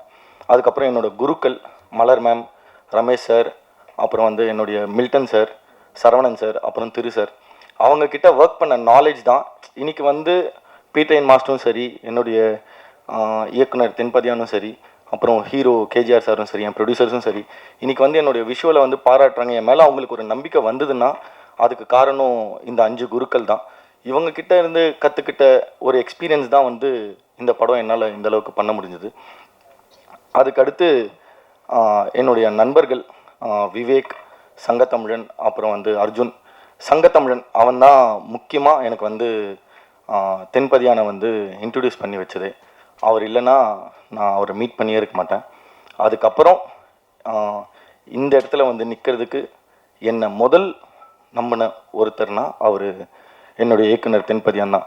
நான் மிகையாக சொல்ல, நான் வந்து ரொம்ப வருஷமாக ஃபிலிம் இன்ஸ்டியூட் முடிச்சுட்டு கிட்டத்தட்ட ஒரு 13 வருஷமாக நிறைய நல்ல படம் பண்ணணும், நல்ல கதை பண்ணணும் அப்படின்னு தான் வெயிட் பண்ணேன். நான் வந்து என்னுடைய விஷுவல் இவ்வளோ தாக்கமாக இருக்குது அப்படின்னு நீங்கள் எல்லாம் சொல்கிறீங்க. ஆனால் அதுக்கு முன்னாடி என்னை வந்து ரொம்ப தாக்குனது வந்து அவருடைய எழுத்து தான். அந்த கதையை படித்த பிறகு நான் நினச்சது ஒன்று தான், இத்தனை வருஷம் வெயிட் பண்ணதுக்கு நம்மளுக்கு கண்டிப்பாக இந்த படம் பண்ணனா நம்ம வெளியே வருவோம் அப்படின்னு நினச்சேன். படத்துக்கும் அதே மாதிரி அங்கீகாரம்னு பேர் வந்தது. இன்னைக்கு எனக்கு அந்த அங்கீகாரம் கிடச்சிதுன்னா கண்டிப்பாக அது ஜேபியோட எழுத்தால் தான். அந்த எழுத்து இல்லைன்னா, ஏன்னா நான் அந்த எழுத்தை தான் நான் ரொம்ப நம்புவேன். ஏன்னா அந்த எழுத்து இல்லைன்னா, அது வந்து நம்மளை தாக்கலைன்னா என்னால் எதுவுமே பண்ண முடியாது. நான் இன்வால்வ் ஆனால் மட்டும்தான் அது என்ன அந்த ப்ரெசன்டேஷன் எனக்கு வரும். அது வரணும்னா அதுக்கு ஸ்கிரிப்ட் தான் ரொம்ப முக்கியம் அப்படின்னு நான் பண்ணேன். அது வந்து ஜேபி எக்ஸ்ட்ராடினரி. நான் வந்து அவர் எழுத்துக்களின் மாயாவி, மாந்திரிகன், என்ன வார்த்தை வேணாலும் சொல்லலாம், அது எதுவுமே பத்தாது. ஏன்னா அவருடைய எழுத்து அந்த மாதிரி இருக்கும், அவ்வளோ தாக்கமாக இருக்கும். அதுக்கு அடுத்து அவர் என்னை நம்பின பிறகு என்னை கூப்பிட்டு போயிட்டு 3 ப்ரொடியூசர்ஸ் கிட்ட காமிச்சேன். நான் ஃபஸ்ட்டு வந்து அவர் அஜித்தை தான் மீட் பண்ணேன். மீட் பண்ணோடனே பிரதர் என்ன பண்ணுறீங்க அப்படின்னாரு. நான் சொன்னேன் ஸோ. ஆனாலுமே வந்து ஜேபி தான் இல்லை இவர் பண்ணிடுவார் அப்படின்ற ஒரு நம்பிக்கை கொடுத்தாரு. அதுக்கப்புறம் டெஸ்ட் ஷூட் பண்ணேன். ப்ரொடியூசர்ஸ் எல்லாரும் 3 பேரும் பார்த்து என் ஸ்டோரிலாம் பார்த்துட்டு ஓகே பண்ண பிறகு டெஸ்ட் ஷூட் பண்ணேன். ஹீரோ சாரை ஃபஸ்ட் டைம் பார்க்குறேன். பார்த்துட்டு ஒரு பதட்டமாகவே இருக்குது எனக்கு. ஏன்னா இவர் ஜேபி வந்து கூப்பிட்டு போயிட்டு 3 பேரையும் இன்ட்ரடியூஸ் பண்ணிவிட்டு இவர் தான் டிஓபினாரு. சார்கிட்ட இன்ட்ரடியூஸ் பண்ணிட்டு இவர் தான் டிஓபினாரு. டக்குன்னு 3 பேரும் திரும்பி பார்த்தா காணாமல் போயிட்டாங்க. ஹீரோ வந்து கேட்குறாரு, என்ன பண்ணுறீங்க, என்ன பண்ணீங்க அப்படின்னா, இந்த மாதிரி சார் அப்படின்னு. இங்கே பாருங்கள், இன்றைக்கி வந்து நீங்கள் என்னுடைய ப்ளஸ் எல்லாம் வந்து நீங்கள் காமிக்கிறது வந்து படத்தில் காமிச்சிக்கோங்க, என்னுடைய மைனஸஸ்லாம் காமிங்கன்னாரு. எனக்கு அதுவே ரொம்ப பிடிச்சிருந்தது. ஏன்னா சார் வந்து அவருடைய கையில் ஒரு டாட்டூ போட்டிருப்பார், miles to go before I sleep அப்படின்னு சொல்லி. அவர் வந்து உண்மையிலே எனக்கு ஹீரோ தான். ஏன்னா வந்து அன்னைக்கு ஆரம்பித்து இன்னைக்கு வரைக்கும் அவருடைய அந்த எந்தூசியாசமும் சரி. நான் ஃபஸ்ட்டு டெஸ்ட் ஷூட் பண்ணும்போது சார் வேறு மாதிரி இருந்தார். நான் வந்து என் இயக்குனர்கிட்ட போய் சொன்னேன், ஜிபி இப்படி இருக்காரு, நம்ம அத்லெட் படம் எடுக்கிறோம், சாருக்கு கன்வே பண்ணிட்டீங்களா அப்படிலாம் சொன்னேன். இல்லை பண்ணிடுவார். அதான் வந்து நான் ஏன் சொல்கிறேன்னா, எல்லாரும் ஒரு ட்ரஸ்ட் ப்ராசஸ் தான். நம்பி நம்பி நம்பி நம்பி தான் இன்னைக்கு வந்து இத்தனை பேர் முன்னாடி இத்தனை மக்களுடைய நம்பிக்கை சம்பாதிச்சிருக்கோம் அப்படின்றதுக்காக தான் நான் சொல்கிறேன். அப்போ பார்த்துட்டு நான் கொஞ்சம் இதானே சார், இதெல்லாம் தான் சார் உங்கள் மைனஸ், இந்த ஆங்கிள்ஸ் எல்லாம் நான் வைக்க மாட்டேன், உங்களை இந்த மாதிரி தான் காமிப்பேன் அப்படிலாம் சொன்னோன்னே அவங்களும் சாட்டிஸ்ஃபை ஆகிட்டாங்க. எல்லாம் நடந்தது.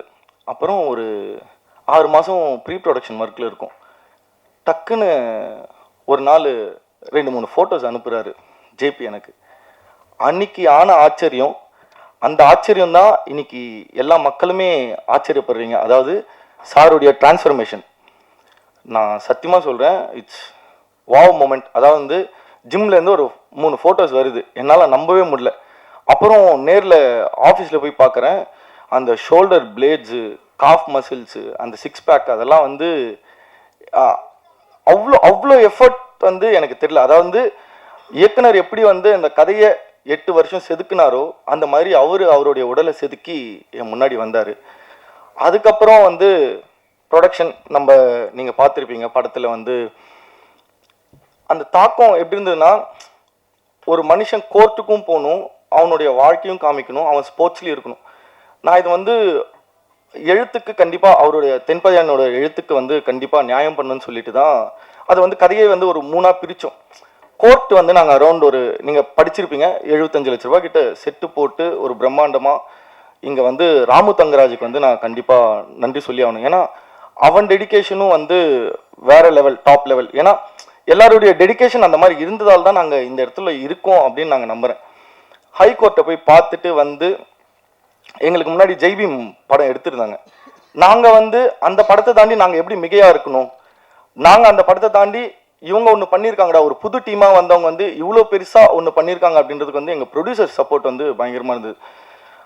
இல்லைண்ணா இது வந்து நம்ம பயங்கரமாக போடணும் செட் அப்படின்னு சொல்லிட்டு பண்ணி, ஈவன் அந்த லைட்ஸ் கூட வந்து நாங்கள் தத்ரூபமாக கோர்ட்டில் என்ன லைட்ஸ் இருந்ததோ அதே லைட்ஸை ரீக்ரியேட் பண்ணி தான் பண்ணியிருக்கோம். அந்தளவுக்கு இதுவாக பண்ணோம். சரி, கோர்ட் வந்து இவ்வளோ ரியலாக இருக்கணும் அப்படின்னு ஒன்று பண்ணிட்டோம். ஓகே, அடுத்து ஒரு ட்விஸ்ட், லொக்கேஷன் பார்க்க போகிறோம். நல்ல அதாவது எங்கள் சேலஞ்சே என்னென்னா, ஜன்னலே இல்லாத வீடுங்களை பார்க்கணும், ஜன்னல் இல்லாத வீட்டில் தான் நம்ம ஷூட் பண்ணோம் அப்படின்னு ஒன்று சொன்னேன். சரி பார்த்துக்கலாம் அப்படின்னு போனால் ஒரு 7க்கு 6 இல்லைன்னா 7க்கு 8 தான் 8 அடி தான் இருக்கும் அந்த வீடு. இயக்குனருக்கு வந்து அவர் எழுதும்போது அவர் ஒன்று விஷுவல் பண்ணி வச்சிருப்பார் இல்லைங்களா, அதை பார்த்துட்டு அந்த முட்டு, அதாவது படத்துலேயே ஒரு டைலாக் வரும், எங்கடா ஆதிரன் வீடு அப்படின்னா அதுவும் அந்த முட்டு சந்தில் இருக்கு, அந்த டொக்கு சந்தில் இருக்கு அப்படின்னு ஒன்று சொல்லுவாங்க. அந்த மாதிரி அந்த ஒரு வீடு கிடச்சோடனே அந்த அவருடைய ஃபேஸில் நான் அந்த ரியாக்ஷனை பார்த்தேன். அதாவது விஸ்வா என்னன்னாலும் பரவாயில்ல நம்ம இங்கே ஷூட் பண்ணோம் அப்படின்றாரு. இல்லைங்க இங்கே வந்து கொஞ்சம் ப்ராக்டிக்கலாக கஷ்டமாக இருக்கும், ஒர்க்கிங் ஸ்பேஸ் அப்படின்னா.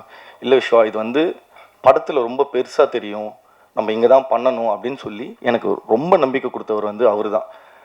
கஷ்டப்பட்டோம், எஸ் ஆப்வியஸ்லி. ஃபர்ஸ்ட் வந்து லைட் போயிட்டு வருவாங்க, ஆர்ட் டிபார்ட்மெண்ட் போயிட்டு வருவாங்க, அப்புறம் தான் நாங்கள் போவோம் அந்த மாதிரி. அதனால தான் இன்னைக்கு வந்து அது அவ்வளோ பெருசாக தெரியுதுன்னு எனக்கு. அடுத்து ஸ்போர்ட்ஸ். இங்கே என்னென்னா பீட்ரெயின் மாஸ்டர் வராரு, அவர் தான் ஸ்போர்ட்ஸ் பண்ண போகிறாருன்ட்டாங்க. அவ்வளோதான், மொத்தமே டீமுக்கும் எங்களுக்கும் ஒரு மாதிரி படன்னு ஆயிடுச்சு. ஏன்னா முதல் படம் ஃப்ரெண்ட்ஸ் எல்லாம் வந்து ஒர்க் பண்ணுறாங்க, அவர் ஒரு மாதிரி ஜாம்பவான்.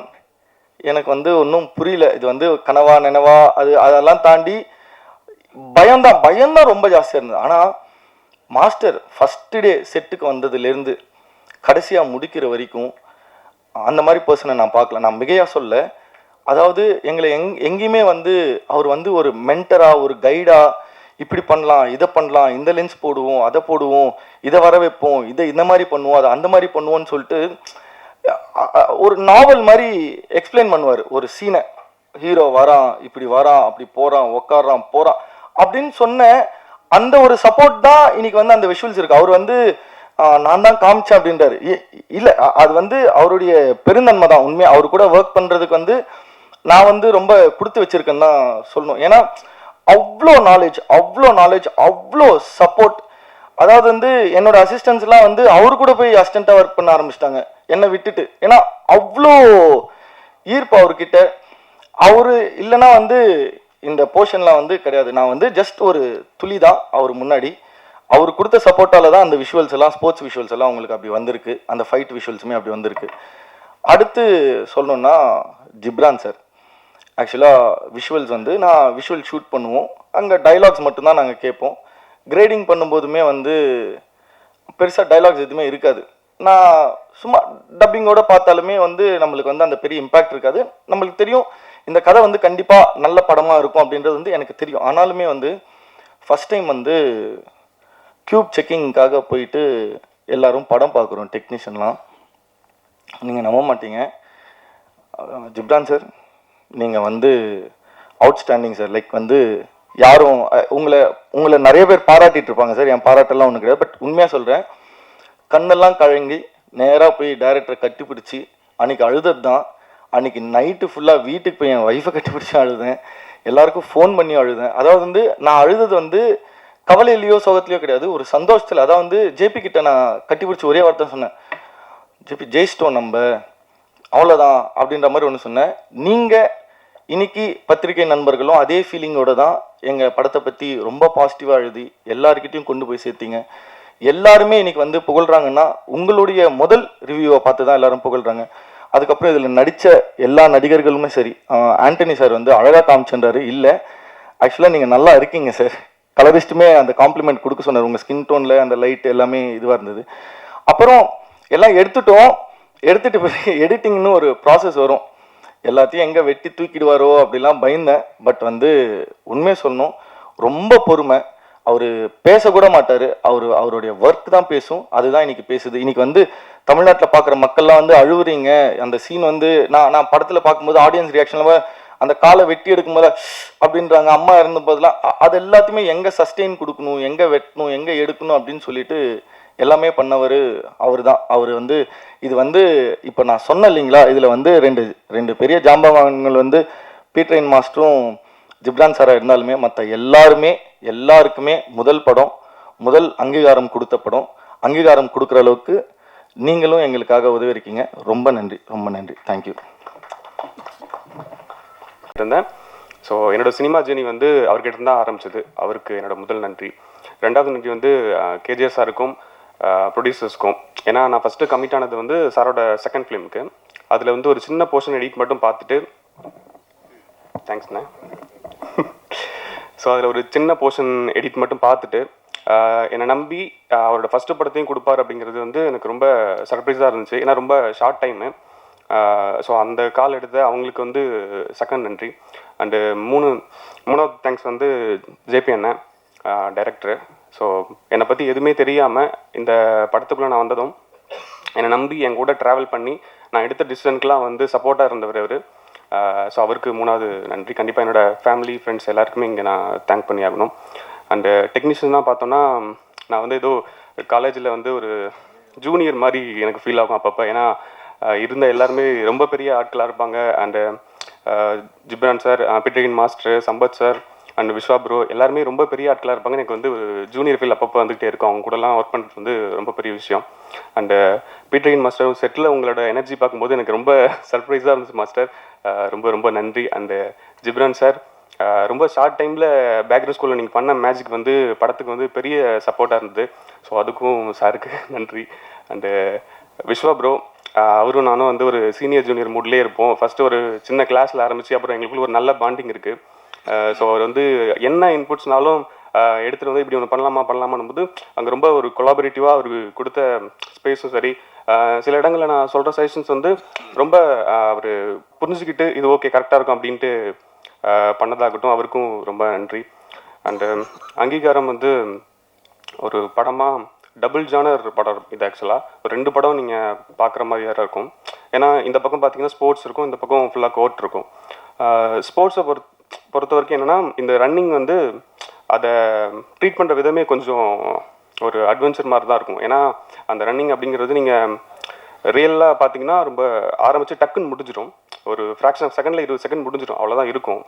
ஸோ அப்போ அதை வந்து லைக் சினிமாட்டிக்காகவும் சரி சினிமாட்டிக்காகவும் சரி ரியலாகவும் சரி 2 வகையில் ட்ரீட் பண்ணிட்டாலும் ரெண்டு வகையில் ட்ரீட் பண்ண வேண்டியதாக இருந்துச்சு. ஏன்னா ரியலாக காட்டிட்டா டக்குன்னு முடிஞ்சிடும், வெறும் சினிமாட்டிக்காக காட்டிட்டா அதோட எனர்ஜியை வந்து நம்ம மிஸ் பண்ணிவிடுவோம். ஸோ அது ஒரு அட்வென்ச்சராக இருந்துச்சு. அண்ட் நீங்கள் எல்லாருமே சொல்கிற மாதிரி டயலாக் வந்து ரொம்ப முக்கியமாக இருக்கும் அப்படின்னு நீங்கள் சொல்லியிருப்பீங்க. ஸோ அது வந்து எனக்கு பெரிய டாஸ்காக இருந்துச்சு செகண்ட் ஹாஃபில். ஏன்னா செகண்ட் ஹாஃபை பொறுத்த வரைக்கும் எல்லாமே இம்பார்ட்டன்ட் டேட்டாஸ் டைலாக்ஸாக இருக்கும். ஸோ அதிலிருந்து ஃபில்ட்ரு பண்ணி ஒன்று பண்ணுறதே ஒரு பெரிய விஷயமா இருந்துச்சு. ஸோ அதுக்கு வந்து முக்கியமாக டேரக்டருக்கு தான் தேங்க்ஸ் சொல்லணும். ஏன்னா அவர் அதுக்காக அவ்வளோ ரிசர்ச் பண்ணியிருக்காரு. ஸோ நம்ம எடுக்கிற அந்த ஒரு காலம் இல்லை இது தேவைப்படுதா அப்படின்னு சொல்லிட்டு நம்ம பேசும்போதெல்லாம் ரொம்ப கொலாபரேட்டிவாக அவர் கொடுத்த சப்போர்ட் வந்து ரொம்ப பெரிய விஷயமா இருந்துச்சு. அண்டு கேஜிஆர் சார் நீங்கள் ரொம்ப கஷ்டப்பட்டுருக்கீங்க இந்த படத்துக்காக. கண்டிப்பாக அடுத்தடுத்த படங்களும் வந்து உங்களை பெரிய அளவில் கொண்டு போய் சேர்க்கணும்னு நான் நம்புகிறேன். ஸோ அதுக்கு ஆல் தி பெஸ்ட் சார்.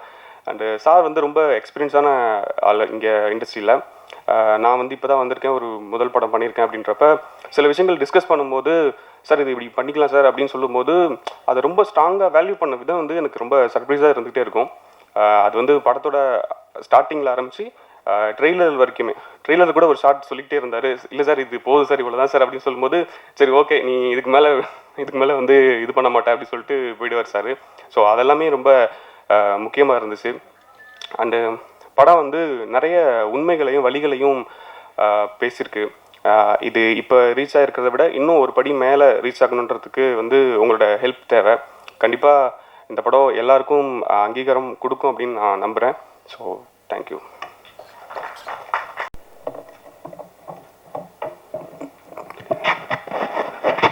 என் தாய்க்கும் தாய் தமிழுக்கும் நன்றி.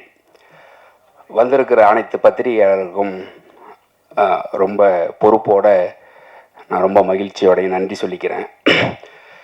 இந்த படம் ஆரம்பித்த கதைக்கு முன்னாடி உங்களோட பங்களிப்பை பற்றி பேசி முடிச்சிடுறேன். இந்த படம் என்னவா ரிசீவ் ஆகுங்கிறதுல நிறைய டவுட் இருந்துச்சு எனக்கு. ஏன்னா நல்ல கதை பண்ணணுங்கிறதுல தெளிவாக இருந்து பண்ணி முடிச்சிட்டோம். ஆனால் இது மக்கள்கிட்ட கொண்டு போய் சேர்க்குறதுல என்னவா நடக்கும்னு கொஞ்சம் குழப்பம் இருந்துச்சு எனக்கு பர்சனலாக. எனக்கு மற்றவங்களுக்கு இல்லை, எனக்கு இருந்துச்சு. அதை நான் எதிர்பார்த்ததை விட ரொம்ப சூப்பராகவே சேர்த்துருக்குறீங்க. ஒரு சின்ன இடத்துல கூட எங்களோட உழைப்பை குறைச்சி மதிப்பிடாமல் ரொம்ப அபரீதமாக கொண்டாடி கொண்டு போய் சேர்த்துருக்குறீங்க. எங்களுக்கு அதில் எந்த விதமான குறையுமே நீங்கள் வைக்கலை. வழக்கமாக நல்ல படங்களை அரவணைச்சு கொண்டு போவீங்க, அது இந்த படத்துக்கும் பண்ணியிருக்கிறீங்க. எங்களோட படத்தினுடைய இந்த ப்ரெஸ் மீட்டை இன்றைக்கி ஏன் பண்ணணும்னு ஆசைப்பட்டோம்னா, இந்த படத்தை இன்னும் கொஞ்சம் கொண்டு சேர்ப்பீங்கன்னு நாங்கள் நம்புகிறோம். ஏன்னா அடுத்த வாரத்தை டார்கெட் பண்ணி தான் நாங்கள் இன்னும் நிற்கிறோம். 2வது வாரம் இந்த படம் நிற்கிறதுங்கிறதே உங்களோட சப்போர்ட்னால தான். நீங்கள் இந்த படத்தை இன்னும் கொஞ்சம் கொண்டு போய் சேர்க்குறதுக்கு உதவுவீங்கன்னு நாங்கள் ரொம்ப பெருசாக நம்புகிறேன். அதே மாதிரி இந்த கதை உருவாகிறதுக்கு காரணம் ஒரு கோபம்னு சொல்லலாம், இல்லை ஒரு ஆதங்கம்னு சொல்லலாம். இவ்வளவு பெரிய இந்திய நாட்டில் விளையாட்டு மட்டும் ஏன் தனித்து விடப்பட்டிருக்கு, அது ஏன் யாராலும் கண்டுக்கப்படாமே இருக்குங்கிற கோபம் தான் இது ஆக்சுவலாக உங்களுக்குமே இருக்கும் தான். நீங்கள் சில இடங்களில் கட்டுப்படுத்தப்படுவீங்க, அது இல்லைன்னா நீங்களும் இதை பேசியிருப்பீங்க தான். அப்படி உருவானது தான் இந்த கதை. இந்த கதை உருவானதுக்கு இந்த கதை நான் ஃபஸ்ட்டு பிச் பண்ணது கேஜிஆர் ஸ்டுடியோஸ் தான் பிச் பண்ணியிருந்தேன். அப்போ ஒரு பெரிய ஹீரோவுக்கு பண்ணியிருந்தேன். அப்புறம் சில காரணங்களால் அது தள்ளி போயிட்டே இருந்ததுனால அப்புறம் நான் வெளியில் போயிட்டேன், கம்பெனிலேருந்து வெளில போயிட்டேன். அப்புறம் நான் வேறு கதை ஒர்க் பண்ணிகிட்டு இருக்கும்போது திருப்பி இந்த கதையை பண்ணலான்னு தோணும்போது இந்த கதைக்குள்ள ரிசர்ச் ஆரம்பித்தேன். ஆக்சுவலாக ஸ்கிரிப்ட் முடிச்சுட்டு தான் ரிசர்ச்சே நான் ஆரம்பித்தேன். அப்படி போகும்போது இந்த கதையில் நான் பார்த்த மனிதர்கள், நான் கேட்ட விஷயங்கள் எல்லாம் என்னை ரொம்ப கொடூரமாக அச்சுறுத்த ஆரம்பிச்சிருச்சு. எனக்கு பயம் வந்துருச்சு. ஏன்னா நான் ஒரு புது டைரக்டர். நான் ஒரு படம் பண்ணி லைஃப் செட்டில் ஆகணும், அதன் வழியாக ஒரு ஆர்ட் வழியாக ஒரு டிஸ்கஷனை நடத்தணும், இப்படியான ஒரு நார்மலான ஆசை உள்ள மனுஷன் தான் நான். ஸோ இந்த படத்தை தொட்டோம்னா என்ன ஆகுங்கிற பயம் வந்துருச்சு. அப்போ இந்த படத்தை கைவிடலான்னு யோசிக்கும் போது விட்டுட்டு வேற ஒரு கதை எழுதிக்கிட்டு இருந்தேன். அப்புறம் திரும்ப யோசிக்கும் போது தான் தெரிஞ்சிச்சு இந்த கதையை நம்ம பண்ணலாம், யாருமே பண்ணக்கூடாதுன்னு. குற்ற உணர்ச்சி ரொம்ப டிஸ்டர்ப் பண்ண ஆரம்பிச்சிருச்சு. அப்புறம் திரும்ப எடுத்து ஆரம்பித்தேன். அதற்கு அப்புறம் இந்த கதைக்குள்ளே நிறைய ஹீரோக்கள் வந்தாங்க. காலமும் சூழலும் அது நிகழவே இல்லை. அதுக்கப்புறம் தான் என்னோடய ஹீரோ கேஜிஆர் இது உள்ளே வந்தார். அவர் ஹீரோவாக உள்ளே வந்ததுக்கப்புறம் இந்த கதையை இன்னும் எப்படியெல்லாம் மாற்றலாம், அவர் எங்கேயுமே எனக்கு இது வேணும் அது வேணும்னு அவர் இது வரைக்கும் என்கிட்ட கேட்டதே இல்லை. இந்த கதைக்கு முழு சுதந்திரம் எனக்கு இருந்துச்சு. தயாரிப்பாளர்கள் 3 பேரும் சரி, ஹீரோவாகவும் சரி. ஏன்னா நான் ஹீரோவாக எதுக்கு இதை சொல்கிறேன் அப்படின்னா, புதுசாக வர ஹீரோவுக்கு சில பயம் இருக்கும், இப்படிலாம் இருக்கலாம் இப்படிலாம் இருக்கலாம்னு. அவர் ஒரு 12-13 படம் பண்ணியிருக்கிறாரு. அப்படி இருக்கிறப்ப அவர்கிட்டேருந்து எனக்கு எந்த விதமான இடையூறும் இல்லை கதைக்கு. நான் கதையை ரொம்ப ஃப்ரீடமாக தான் பண்ணேன். அதே போல் இந்த கதையை இதுக்கப்புறம் இப்போ டேக்கப் பண்ணணும்னு சொல்லும்போது திருப்பி ஒரு 3-4 ஹீரோ போனோம். அதுக்கப்புறம் இவர் உள்ளே வந்ததுக்கப்புறம் நான் ஃபஸ்ட்டு போய் கதை சொன்னது பீட்ருகைன் மாஸ்டர்கிட்ட. அவர் ஒரு காப்பி குடிச்சுக்கிறேன்னு சொல்லிட்டு கதையை ஆரம்பித்தவர் காப்பி குடிக்கவே இல்லை. கதை கேட்டு முடிச்சுட்டு நல்லா இருக்குன்னாரு. அப்போ மார்க் ஆண்டனி படம் ரிலீஸ் ஆயிருந்துச்சு. நல்லா இருக்குது, கதை நல்லா இருக்குது. அவர் ஒரு படம் டைரக்ட் பண்ணியிருக்காரு வியட்நாமில். அது மாதிரி எனக்கு ரொம்ப நெருக்கமாக இருக்குது அப்படின்னு சொல்லிட்டு ஹீரோ யாருன்னு கேட்டார். ஹீரோ சொன்னேன். வாய்ப்புக்காண்டி வேலை போயிட்டேன்னு சொல்லிட்டு எனக்கு ஆரி துப்புனார்.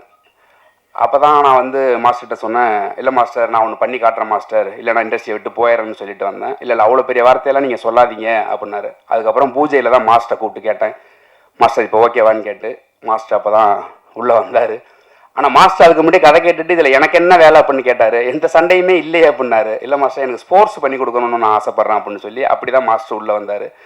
மாஸ்டர் உள்ளே வந்ததுக்கப்புறம் இந்த கதையுடைய ஸ்போர்ட்ஸ் எல்லாமே பெருசாக மாறுனுச்சு, எல்லாம் நடந்துச்சு. ஆனால் இந்த கதை ஆரம்பித்து இந்த கதையை தயாரிப்பு நிறுவனங்கள்லாம் தயாரிப்பு நிறுவனம் விஸ்வஸ்திக்கு ஆரம்பித்து போயிட்டு இருக்கும்போது நான் ஃபஸ்ட்டு கோர்ட்டு போகணுன்னு நான் சொன்னேன். கோர்ட்டு போகும்போது கோர்ட்டுக்கு குறைந்தபட்சம் 1 கோடி ரூபா செட்டு. நான் ஒரிஜினல் கோர்ட்டு மெட்ராஸ் யூனிவர்சிட்டி தான் பிளான் பண்ணியிருந்தோம். கடைசியில் ஜிஓ பாஸ் பண்ணி அது இல்லைன்னு சொல்லிட்டாங்க. கோயம்புத்தூரில் கருப்பு படம் பண்ண செட்டு தான் போயிருந்தோம். அந்த பட்ஜெட் எங்களுக்கு தாங்கலை. அது ஒரு நாளைக்கு 3 லட்சம் ரூபா. அப்புறம் சரி வேறு வழி இல்லைன்னு சொல்லிட்டு செட்டு போகலாமா படத்தை கைவிடலாமாங்கிற நிலைமையெல்லாம் இருந்துச்சு. ஏன்னா இதுக்குள்ளே இன்வெஸ்டர்ஸ் திடீர்னு பேக் வாங்கி போயிட்டாங்க.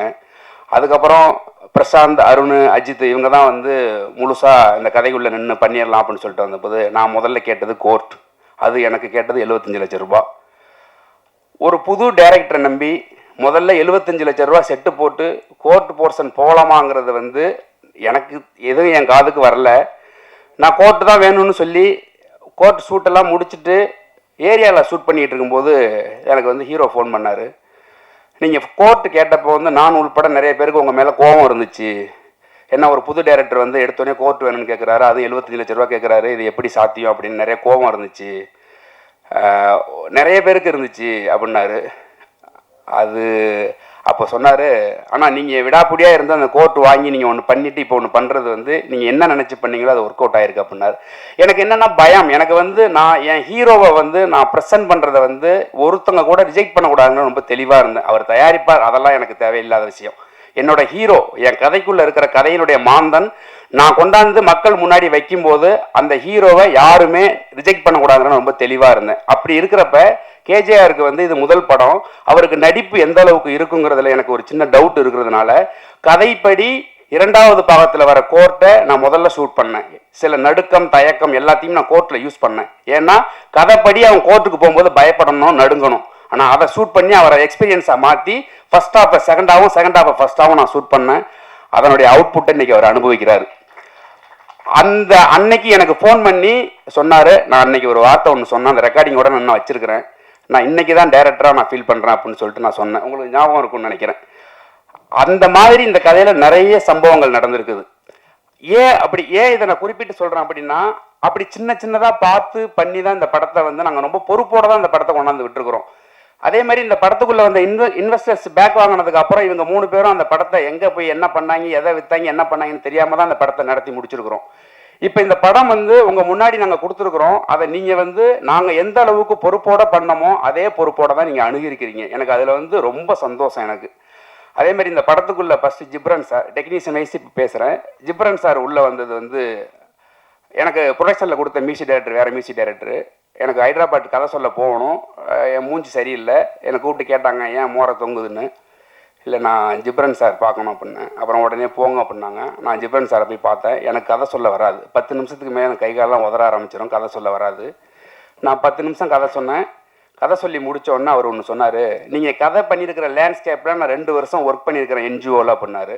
என்னோடய வேலை எல்லாமே அங்கே முடிஞ்சிருச்சு. அதுக்கு அடுத்து 15 நாளில் எனக்கு ஷூட்டு, ஒரு அம்மா சாங் ஒன்று எடுக்கணும். அவர் ஒரு டியூன் போட்டு ரொம்ப ஆர்வமாக அனுப்புனார். பட் எனக்கு வேறு சுச்சுவேஷனால அதுக்கு முதல் நாளே நான் ஷூட் முடிச்சிட்டேன், அவர்கிட்ட நான் சொல்லலை. அப்புறமா சாங் அனுப்புனே, ஷூட் எங்கன்னாரு. மாஸ்டர் அண்ணா ஷூட் முடிச்சிட்டேண்ணே அப்படின்னு சொல்லிட்டு அந்த சாங்கில் இப்போ வரைக்கும் ஒரு கரெக்ஷன் கூட பண்ணலை. அந்த சாங் அப்படியே தான் யூஸ் பண்ணோம். அதுதான் செகண்ட் ஹாஃபில் வர அம்மா சாங், பானுமதி சாங்கு. அதே போல் விஸ்வா இந்த கதைக்குள்ளே வந்தது வந்து அது ஒரு பெரிய ஃபாலோஅப்பு. வந்ததுக்கப்புறம் உள்ளதை மட்டும் பேசுவோம். விஸ்வா கதைக்குள்ளே வந்ததுக்கப்புறம் ஏன்னா ஏற்கனவே வேறு கேமராமேன், அதேமாதிரி கம்பெனியில் எனக்கு வேறு பெரிய கேமராமேன் கொடுத்துருந்தாங்க. இந்த பெரிய கேமராமேன்லாம் நான் வேண்டான்னு சொன்னதோ, மியூசிக் டைரக்டர் வேண்டான்னு சொன்னதோ வந்து நான் பெரிய இவன் அப்படிங்கிறதுக்காண்டி இல்லை. எனக்கு ஒரு பயம், கொஞ்சம் டிஸ்கஸ் பண்ணி ஒர்க் பண்ணணும், அந்த ஸ்பேஸ் இருக்குமா இருக்காதாங்கிற ஒரு பயம் தான், வேறு எதுவுமே கிடையாது. நான் எப்போவுமே எனக்கு வந்து பயம், ஒரு வேலை மீது பயம் இருக்கிற வரைக்கும் தான் நான் கிரியேட்டராக இருக்க முடியும்னு நம்புவேன். என்றைக்கு அந்த பயம் போய் அலட்சியம் வருதோ அன்றைக்கி நான் ஒதுங்கிடணும்னு நம்புகிற ஆள்னா. அந்த மாதிரி தான் விஸ்வாவை நான் உள்ளே கொண்டு வந்தப்போ வந்து ப்ரொடக்ஷனுக்கு கொஞ்சம் பயம் இருந்துச்சு. சரி ஓகே. அதே நேரத்தில் ஹீரோவும் வந்து ஒரு சின்ன டெஸ்ட் ஷூட் பண்ணணும்னு ஆசைப்பட்டார்.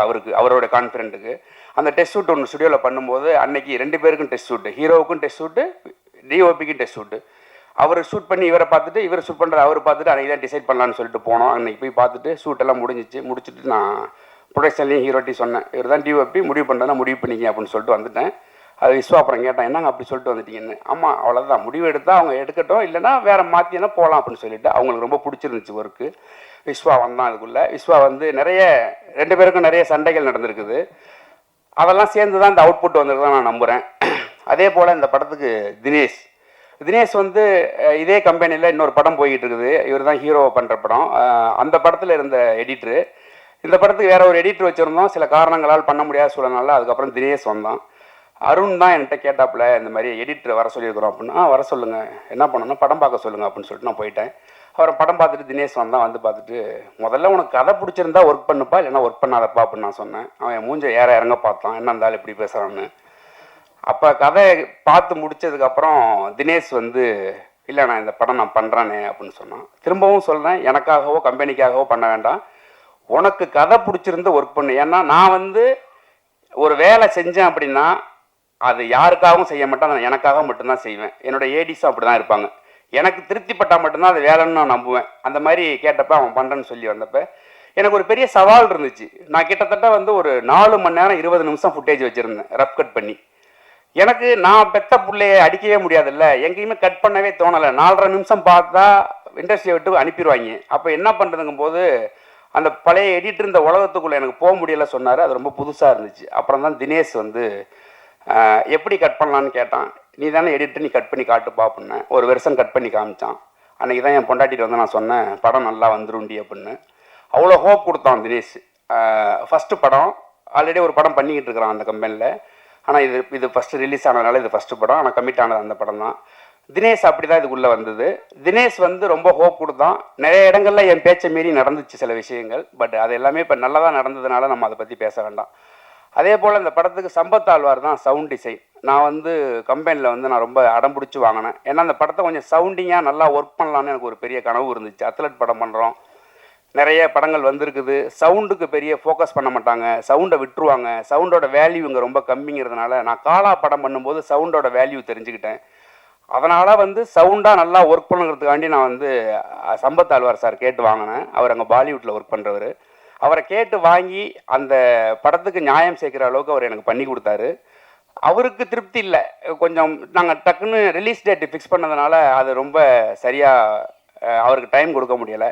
அதே போல் தான் ஜிப்ரன் சாரும் படம் ஃபைனல் ஒர்க்கு போயிட்டு இருக்கும்போது திடீர்னு வைரல் ஃபீவர் எனக்கு பக்குன்னு அடிக்குது, என்ன பண்ணுறதுன்னு தெரில. அப்புறம் ஒரு வழியாக முடிச்சு கொடுத்தாரு. அதே போல் இந்த படத்துக்கு ஒர்க் பண்ண முக்கியமாக ஆர்ட் டைரக்டர் என்னோடய ஃப்ரெண்டு தான் அவன், ராமு தங்கராஜ். அவன் வந்து இந்த படத்துக்கு கோட் போடும்போது அவன் எடுத்தோடனே சொன்னது, நீ வேலையை முடிச்சிரு, பேர் வேணா நான் போட்டு என் பேரை போட்டுக்க அப்படின்னா. அப்படி தான் ஆரம்பிச்சது முதல் டிஸ்கஷன். ஏன்னா ஒர்க்குக்குள்ளே நிறைய நொரநாட்டியம் சொல்லிக்கிட்டே இருப்பேன்.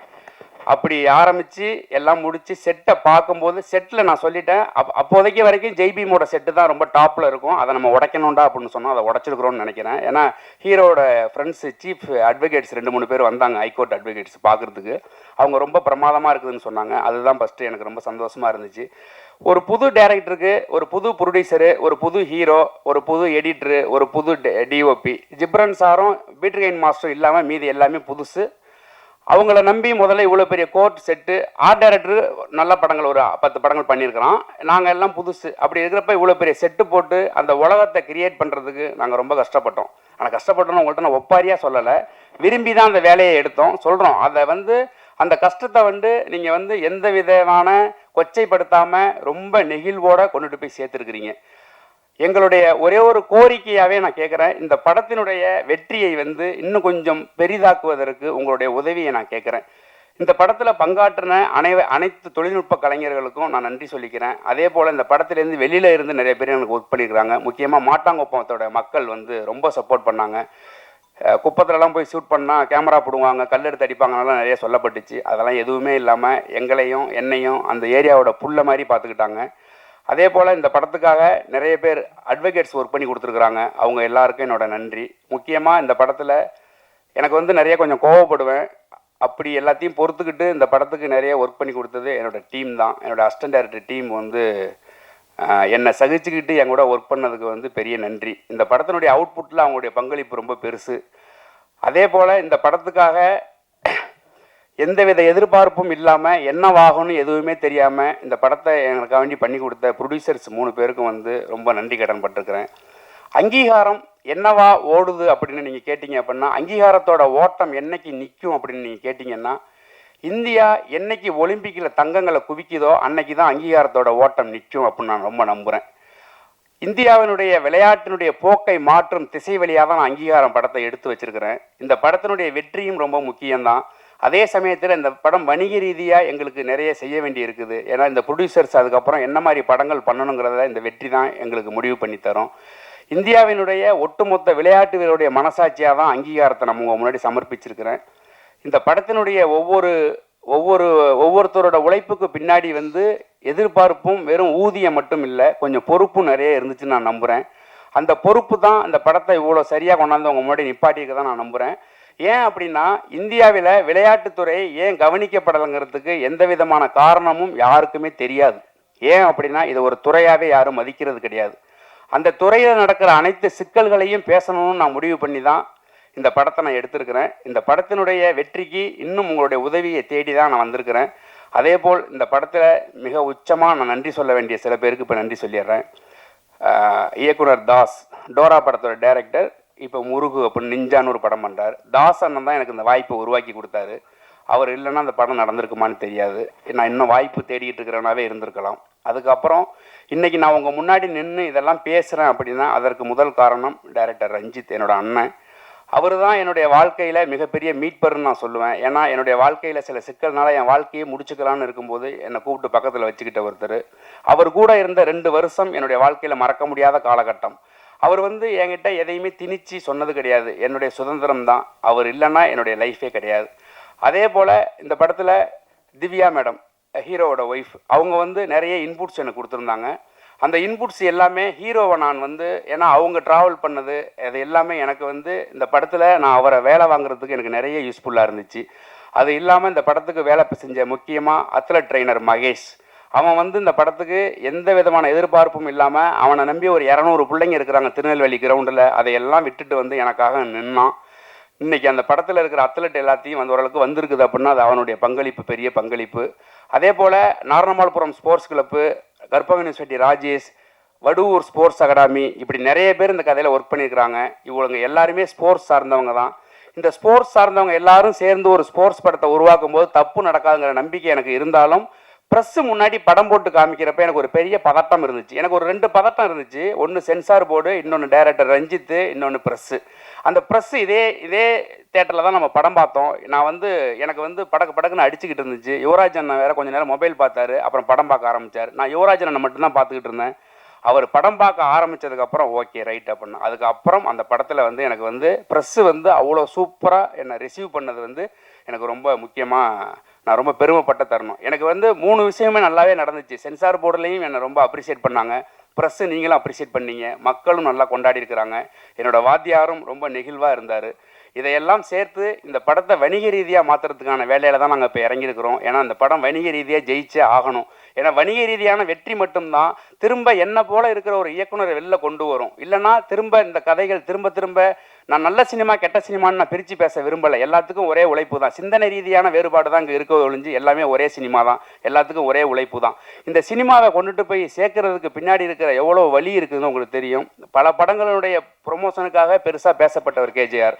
அவர் ஹீரோவாக நடித்த படத்தில் நாங்கள் எங்களால் முடிஞ்ச எங்கள் சக்திக்கு உட்பட்ட எல்லாத்தையும் பண்ணிக்கிட்டு தான் இருக்கிறோம். இன்னும் நீங்கள் உங்களுடைய ஒத்துழைப்போடு இதை கொண்டு போய் சேர்த்து இந்த படத்தை வணிக ரீதியாக மாற்றினீங்கன்னா ஸ்வஸ்திக் விஷன்லேருந்து அடுத்து கேட்டிருக்கிற லைனப் எல்லாமே ப்ராஜெக்டாக மாறும். உங்களுடைய பொன்னான நேரத்தை எனக்கு கொடுத்ததுக்கு ரொம்ப நன்றி. ஏதாவது விடுபட்டு இருந்துச்சுன்னா நான் அவங்கள மன்னிச்சுக்கோங்க. இந்த படத்தை நாளை முதல் தமிழ்நாடு ஃபுல்லாக தேட்டர் விசிட் போகிறோம் டீம் ஃபுல்லாகவே. இந்த படத்தை கல்லூரிகள்லேருந்து நிறைய நல்ல ரெஸ்பான்ஸு, மக்கள்கிட்டேருந்து நல்ல ரெஸ்பான்ஸு, அது எல்லாமே நீங்கள் கொண்டு போய் சேர்த்தது தான். அதனால் திரும்ப உங்கள்கிட்ட நான் கெஞ்சி கேட்டுக்கிறேன், இன்னும் கொஞ்சம் இந்த படத்தை கொண்டு சேர்க்கறதுக்கு உங்களால் முடிஞ்ச உதவிகளை செய்யுங்க. நான் உங்களை சேர்க்கலைன்னு சொல்லவே இல்லை, இன்னும் கொஞ்சம் சேர்த்து உதவுங்கன்னு தான் சொல்கிறேன். வந்திருந்த அனைவருக்கும் என்னோட நன்றி. அனைவருக்கும் வணக்கம். ஸ்வஸ்திக் விஷன்ஸ் எங்களோட ஃபஸ்ட்டு படம். எங்களோட ஹீரோ கேஜிஆர் சார் வந்திருக்காங்க. எங்களை நம்பி ஒரு 2 வருஷம் இந்த படத்துக்காக உழைச்சிருக்காங்க. ஆஸ் அ ப்ரொடியூசராக இருக்கும்போது அவர் கூட மேனேஜராக ஸ்டார்ட் பண்ணேன் என்னோடய கரியரை. இப்போ நான் இந்த ஸ்டேஜில் ப்ரொடியூசராக நிற்கிறேன்.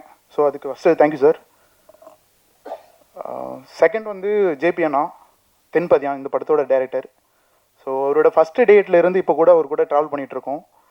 அவரோட எழுத்தையும் அவரோட விஷயங்களையும் நாங்கள் படமாக ஆக்கியிருக்கிறதுல ரொம்ப பெருமையாக இருக்குது. இந்த மாதிரி படங்கள் நாங்கள் எடுத்திருக்கோம் அப்படின்றது. ஸோ இது எப்படியாவது நீங்கள் கொண்டு போய் சேர்க்கணும்னு நம்புகிறோம். ஸோ அதுக்காக தான் இந்த ஸ்டேஜ். செகண்ட் திங் ஜிப்ரான் அண்ணா. ஸோ நான் ஒர்க் பண்ண படத்தில் எல்லா படத்துலையும் ஜிப்ரான் அண்ணா கூட ஒர்க் பண்ணியிருக்கேன். ஸோ ரணசிங்கம் அந்த மாதிரி படங்களுக்கு ஒர்க் பண்ணியிருக்கேன். ஸோ அப்போ இருந்து இப்போ வரைக்கும் ட்ராவல் ஆகிறதுக்கு கூடிய காரணங்கள் என்னென்னா, ஸோ அவர் ஈஸியாக அப்ரோச் பண்ண முடியும், பேச முடியும், அவுட் வாங்க முடியுன்ற நம்பிக்கை தான் அடுத்து பேசும் போதெல்லாம் மாற்றிச்சு. ஸோ அவர் கூட அடுத்தடுத்து பயணிக்கணும்னு நினைக்கிறேன்னா தேங்க்யூ ஸோ மச்ண்ணா. பீட்டர் மாஸ்டர், அவர் கூட எங்கள் ஆஃபீஸில் இருந்ததை விட அவர் வீட்டில் இருந்தது தான் அதிக நாட்கள் இருக்கும்னு நினைக்கிறேன்னா. அவர் எல்லா படங்கள் எல்லா ஜாம்பன்கள் கூடயும் அவர் ஒர்க் பண்ணியிருக்காரு. அவர் கூட ஒர்க் பண்ணுறதுல ரொம்ப சந்தோஷமாக இருந்தது. அதையும் தாண்டி பெரிய பயம் கூட இருந்தது, பொறுப்பும் இருந்தது. அவர் கூட ஒர்க் பண்ணுறோம். ஸோ அவர் கூட எப்படி ஹேண்டில் பண்ணணும், எப்படியெல்லாம் இருக்கணுன்றதை அவரை பார்த்து மேனேஜராக ஒர்க் பண்ணும்போது தெரியல, ஆஸ் அ ப்ரொடியூசராக அவர் கூட ஒர்க் பண்ணும்போது அவர் கேட்டதெல்லாம் கொடுத்துருக்கோன்னு நினைக்கிறேன். ஸோ அவருக்கு கேட்டதெல்லாம் கொடுத்ததுக்கான காரணங்கள் என்னென்னா, அவர் இந்த படத்தை வந்து அடுத்த கட்டத்துக்கு கூட்டிகிட்டு போய் நிப்பாட்டிட்டாரு. Thank you so much Peter master. அடுத்தது விஸ்வானா,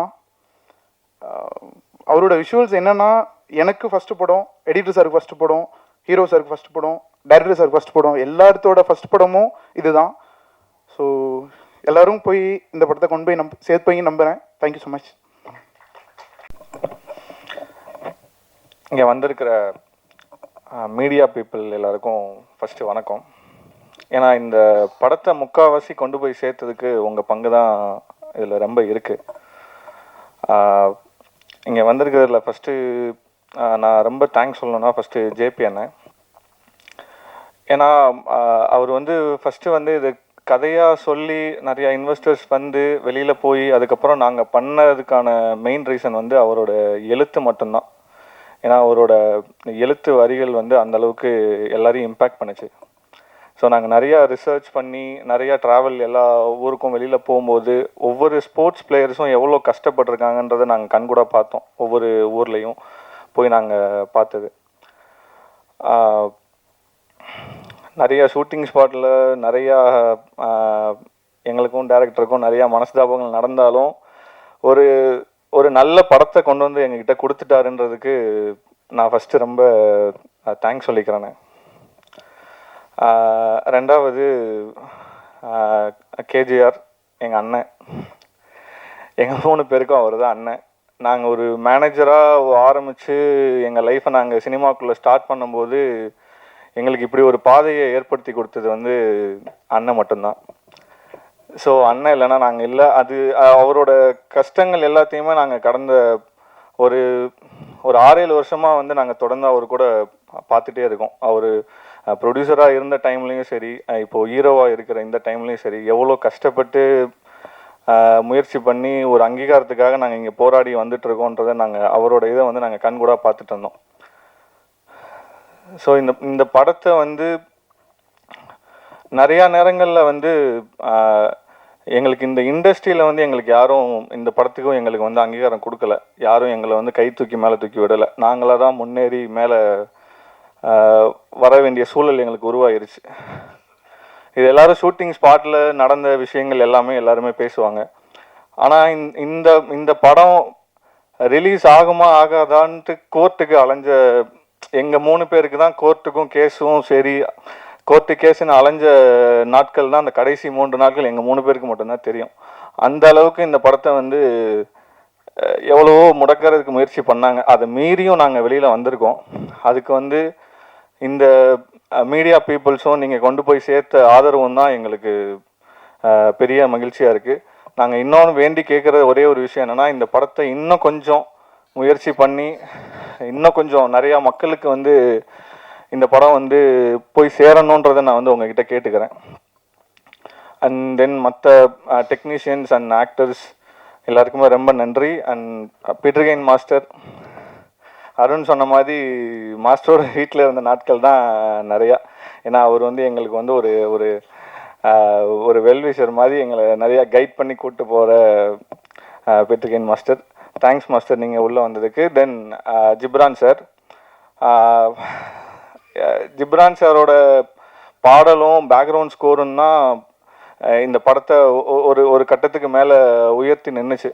ஸோ அதுக்கு ரொம்ப தேங்க்ஸ் சார். ஸோ மற்ற artist and Viswana and editor Dinesh ரொம்ப தேங்க்ஸ். ஏன்னா நீ உள்ளே வந்ததுக்கப்புறம் தான் அந்த படத்தோட எல்லா மொமெண்ட்டுமே வேறு மாதிரி மாறிச்சு. So thank you so much. மறுபடியும் கேட்டுக்கிறேன், இந்த படத்தை இன்னும் கொஞ்சம் முயற்சி பண்ணி ஒரு மக்கள்கிட்ட கொண்டு போய் சேர்க்கறதுக்கு இன்னும் கொஞ்சம் முயற்சி பண்ணிங்கன்னா ரொம்ப சந்தோஷமாக இருக்கும். அடுத்தடுத்து மேலே நாங்களும் படம் பண்ணுறதுக்கு முயற்சி பண்ணுவோம். Thank you so much. வணக்கம் உங்கள் எல்லாருக்கும். நான் உங்களை வந்து சப்போர்ட் பண்ணுங்கலாம் கேட்க மாட்டேன். ஏன்னா ஆல்ரெடி நீங்கள் பயங்கரமாக சப்போர்ட் பண்ணிட்டீங்க. போன வித்த டிக்கெட்டெல்லாம் உங்களால் வந்த டிக்கெட் தான், வேறு யாரும் எனக்கு சப்போர்ட் பண்ணல. நம்பர் 1. நம்பர் 2, மீடியான்னு நான் சொல்லும்போது ஈவன் சில யூடியூப் சேனல்ஸ்லேருந்து ஆன்லைனில் எழுதுகிறவங்க அவங்க கூட இந்த படத்துக்கு எவ்வளோ சப்போர்ட் பண்ணாங்கன்னா அதுக்கு கமெண்ட்ஸ் வருது, என்ன காசு வாங்கிட்டியா இந்த படத்துலன்ட்டு. அதில் யாரோ ஏதோ சினிவுட்ஸ் ஏதோ ஒன்று, அதுக்கு அவன் சொல்கிறாங்க, உனக்கு டவுட்டாக இருந்தால் இந்த டிக்கெட்டை நான் திருப்பி கொடுக்குறேன் காசுன்ட்டு. அந்த அளவுக்கு இந்த படத்துக்கு மீடியா இருக்கிற எல்லா விஷன் ஆஃப் மீடியா எல்லாருமே இந்த படத்துக்கு அவ்வளோ பயங்கரமாக சப்போர்ட் பண்ணாங்க. அதுக்கு பயங்கரமான தேங்க்ஸ். மேடம் சொன்னாங்க வெற்றின்ட்டு, எனக்கு பொய் பேச தெரியாது, வெற்றியெல்லாம் கிடையாது, ஆவரேஜ் தான். இது அடுத்த கட்டத்துக்கு கொண்டு போகிறது தான். எனக்கு சொன்னாங்க இன்றைக்கி வந்து தேங்க்ஸ் மீட்டா எதுக்குன்னு கேட்டேன். இது மாதிரி நான் சொன்னேன் அதெல்லாம் வேணாம் அப்படின்னேன். இல்லை ப்ரெஸ்ஸுக்கு தேங்க்ஸ், சரி ஓகே அதுக்குன்னா நம்ம பண்ணலான்ட்டு. டு பி ஃப்ராங்க் ஆல்ரெடி நீங்கள் பண்ணிட்டீங்க, இதுக்கு மேலே உங்களை கேட்குறதுக்கு எனக்கு என்னன்னு தெரியல. ஏன்னா இந்த படம் வந்து முந்தானத்தோ ஆஃபீஸில் உட்காந்துருக்கும்போது நான் இருக்கேன்னு தெரியாமல் அந்த ப்ரொடியூசர்கிட்ட ஒரு டிஸ்ட்ரிபியூட்டர் பேசுகிறார், இதுக்கு தான்ப்பா நீ அந்த ஹீரோவை போட்டு எடுத்துருக்கணும், இன்னத்துக்கு இந்த படம் எங்கேயோ போயிருக்கோன்ட்டு. இந்த அளவுக்கு வந்து பேசுகிறாங்க. என்கிட்டயே வந்து நேற்று ஒரு டிஸ்ட்ரிபியூட்டர் ஒழுங்காக வந்து எதாவது லவ் படம் ஏதாவது ஒரு கலக்கி போட்டு பரோட்டா போட்டு அது மாதிரி பாட்டு போட்டு எடுத்துருக்கலாமே, அதுதான் இந்த ஜனங்க நான் சொன்னேன் இல்லை, நான் ஆரம்பம் பண்ணும்போதும் 5 நாள் ஒருத்த வரல, ஷோ பிரேக்கு. இந்த படமும் ஊர் சைடெலாம் ஷோ பிரேக் ஆச்சு. நான் எல்லா தேட்டர் ஓனருக்கும் நேற்று ஃபோன் பண்ணி நான் பர்சனலாக, சார் இப்போ தான் சார் பிக்கப் ஆகுது, கொஞ்சம் ஹோல்ட் பண்ணுங்கள் 2 அது மாதிரி எனக்கோசரம் நான் வந்து ஒரே வார்த்தை சொன்னேன். இந்த அங்கீகாரத்தில் இந்த கோர்ட்டில் செகண்ட் ஹாஃபில் பேசுகிற மாதிரி இந்த ஒரு தடவை சான்ஸ் கொடுங்க, ஒரு தடவை. நான் ஜெயிக்கிறதுக்கு இல்லை, இந்த 3 ப்ரொடியூசர் ஜெயிக்கணும். ஏன்னா நான் வந்து ஆல்மோஸ்ட் 7 வருஷமாக நான் வாங்கின அடியெல்லாம் இந்த 3 பேர் எதெல்லாம் விற்றாங்கன்னு எனக்கு மட்டும்தான் தெரியும். இந்த படம் நடக்கிறதுக்கு இந்த படம் இன்னும் உங்களால் முடிஞ்ச அளவுக்கு 5%ஓ 10%ஓ புஷ் பண்ணிங்கன்னா அதனால் ஏதாவது வரும். அஸ் அன் ஆக்டராக இந்த படத்தில் நான் ஜெயிச்சிட்டேன். அதுக்கு வந்து நீங்கள் தான் மெயின் காரணம். 100%ல் 1000% ஜெயித்தேன். எல்லா இன்டர்வியூலையும் கேட்டாங்க நீங்கள் எவ்வளோ கான்ஃபிடென்ட் அஸ் அன் ஆக்டரான்ட்டு. நான் 10 கொடுத்த மார்க், அவ்வளோ கான்ஃபிடென்ட் ஆனாங்க. அது நீங்கள் பார்த்துருப்பீங்க. அஸ் எ பிஸ்னஸாக நான் சொன்னது அதே தான், ஒன்றுமே இல்லை. ஆக்சுவலாக மண்டே ஈவினிங்லேருந்து தான் ஆடியன்ஸே ஏற ஆரம்பித்தாங்க. அது கூட உங்களோட நியூஸு வர வர வர வர அதுதான். ஸோ இந்த ஒட்டுமொத்த இது வரைக்கும் வந்த கலெக்ஷனுக்கு மொத்தத்துக்கு காரணம் நீங்கள் மட்டும்தான்.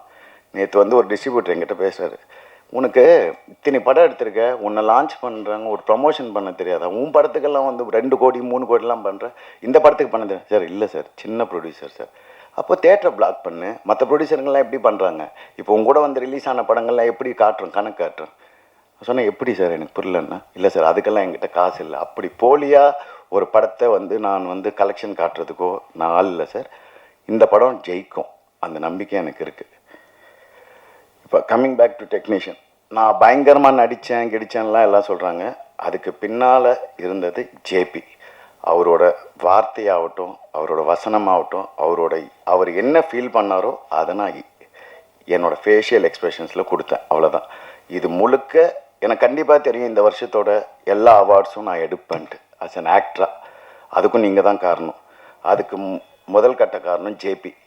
ரொம்ப கஷ்டப்பட்டிருக்காரு பயங்கரமாக. இப்போ இந்த படம் வந்து என்ன வேணாலும் பண்ணலாம், ஆனால் அங்கீகாரம் ஆக்சுவலாக மூஞ்செல்லாம் பார்த்தீங்கன்னா யாருமே சந்தோஷமாக இல்லை. நீங்கள் ஆக்சுவலாக மாஸ்டர் தவிர இது எல்லாருமே ரொம்ப சோகமாக இருப்பாங்க பார்த்தீங்கன்னா. ஏன்னா அவருக்கு வந்து 100 படம் இருக்குது, அது பிரச்சனை இல்லை. இவங்களுக்கு எல்லாருக்கும் வந்து இந்த படம் ஜெயிச்சாதான் அடுத்த வேலை சோறு. இதுதான் உண்மை. இது எத்தனை பேர் சொல்லுவாங்கன்னு எனக்கு தெரியாது. நான் அதான் சொல்லுவேன், அறம் எடுக்கும்போது இதே தான் ஆச்சு, வெயிட் பண்ணுங்க. நான் கெஞ்சறேன் போயிட்டு. நேற்று வந்து எல்லா தேட்டர் ஓனருக்கும் ஃபோன் பண்ணி, சார் ஹோல்ட் பண்ணுங்க சார் தூக்கி போடுங்க சார், அடுத்த படம் வேலையை பாருங்கள் சார், அவ்வளோதான். இந்த படத்தை வச்சு என்ன பண்ண போகிறீங்க, அதுதான் நல்ல பேர் வாங்கிட்டீங்கல்ல சார். காசு போட்டிருக்கானுங்க சார், 3 ஷோ சார், 2 ஷோ தரோம். ரொம்ப பேசும்போது என்ன ஆகுனா, அவங்க பேசும்போது நம்மளுக்கு டிமோட்டிவேட் ஆகுது. இவ்வளோ தூரம் இப்போ அங்கீகாரன்றது உடச்சிட்றாங்க.